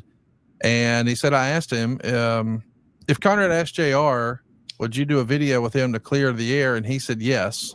He said other niceties. And then I said, hey, tomorrow's JR's birthday, so I'll wait and hit him with the idea next week. But I was hoping for the same thing, which is why I asked if they could get together for lunch or whatever. It feels like everyone would be better off talking through it and shaking hands or hugging it out. As JR likes to say, no room in my carry-on for negativity. All right. And Maven said, well said. I couldn't agree more. Neither men need the baggage from past perceptions. Sounds good, and I hope it happens. So I don't know if you've had a chance to see the video, but I think Devon and Maven were both saying, hey, they're fans of JR and they wish you nothing but the best. But I appreciate that. I think they would all like to see, I think everyone, the world would like to see you and Devon get together at some convention and share a handshake or a hug or a beer or some barbecue or something. No problem, Conrad. I'm happy to do it. I'm just not going to put it on tape and make a TV show out of it. Period. No, I don't disagree at all. I just wanted you to have a chance to, I don't know if you've had a chance to see our live chat, but we're getting peppered with that. People think you don't want to talk about it. And it's like, he's not afraid to talk about it. He already addressed it, but how many times I got to address it to satisfy everybody? I agree. I'm not a racist. I've never been a racist. Ask some of the African-American athletes that I've been around and worked with in my 50-year career. They'll agree with it. They'll say the same thing. And like I said before, when you and I first talked about this, I don't remember the first crossword I had with Devon. The boisterous one was Bubba. Right. But not in a bad way. He just had no problem expressing himself, and Bubba had a lot of ideas. He was a throwback, a main event guy that wanted to be involved in booking his angle. And I love that. If more guys would do that today, they just wait for someone to tell them what they're going to do tonight. And that's the wrong approach, in my opinion. Well, JR's really smoking it up there. I'd have no idea, no problem reconnecting with Devon. What is he smoking? I'm making a lot of car shows. I'm going to. I think it's the. I think for Sticky Icky. Trying to think. I got one coming up in. I'm going to England. Some cancer again. Manchester, I think. For the love of wrestling, probably. Probably so. I'm looking forward to that. Lawler and Okay, I are that's going. about it. He just the rest of it is just talking about his appearances, and he just reiterates that yes, he'll Chance to see he'll the video, talk but it, he'll hash it out, but he's not gonna, you know, they're not gonna he's not gonna go on YouTube and make content out of it. Is the response there? He lights it up. Yeah, it's a joint. Ah. Isn't that a joint? It's either a joint or a cigarette. Look at a good old JR. No, Not that long. he could be one of them girl cigarettes. 100s. Yeah, the Slims. Yeah, I don't know. It looks like it looks like a joint, especially since he just he just said about Well, the way it flamed something. up at the end. It's definitely a joint. Well, that would make me believe it's a joint. Good old JR smoking on his live stream. Smoking weed on his live stream at that. But yeah, he'll meet with Devon, but he won't make content out of it. That's the thing there. I don't know. I So you think can say, "Look, you Negro. I don't want you talking shit I about told you me." 20 years ago. I told you I don't like you. Keep my name out your goddamn mouth. Yeah, and it's funny that this is all like getting stirred up. Like there were people actually saying, "Oh, AEW should hold Jim Ross off of TV until they do an investigation." Investigate And it's what? like, what are they going to investigate from 20 years ago? Hey, JR, it's Tony Khan. Did you say that stuff about Devon? No. Scouts honor? Yeah. Okay. Investigation closed. Hey, Devon, did JR say that stuff? Yes. Uh-oh. Or like, I'm gonna need y'all to put it on. You both. I need you to put it on something. Remember when you had to do that? Like, oh, I put that on. I put that on my grandma. Like, yeah, put it on something. If you're not lying, put it on something. So JR and Devon, I need one of you both. Put it on something that you're not lying. Put it on your kids that you're not lying. Well, I'm not gonna do that. Ah, Devon caught you. He won't put it on his kids. You lying piece of shit. Yeah. But yeah, that it's just funny that people were actually saying, "Oh, let's get JR off TV until we do an investigation from something that happened 20 years ago." Well, that sounds Like about right. you could murder someone and not have as much of a statute of limitation as that. Like, yeah, there's like new evidence found and stuff like that, but you got 7 years and you don't get caught, you don't get caught. Nope. One sprinkle of racism. It's on you forever. Yeah. There's no statute. Just look at Kramer. Yeah. But there you go. They didn't even watch the video, so it wasn't really much of a response, if I'm being honest. Just that he's willing to talk with Devon. Yeah. Kind of sounds like he's kind of sick of this nonsense. Like, we'll talk about it and that's it. But I don't know. Now the community is down the line of like, is it also because Maven's involved? Maybe they're just doing this for views, Devon and Maven, because they accuse that Maven does a lot of his stuff just for Well, views. the very first one was very malicious sounding. Yes. So now it seems like that they're kind of trying to cool the temperature down.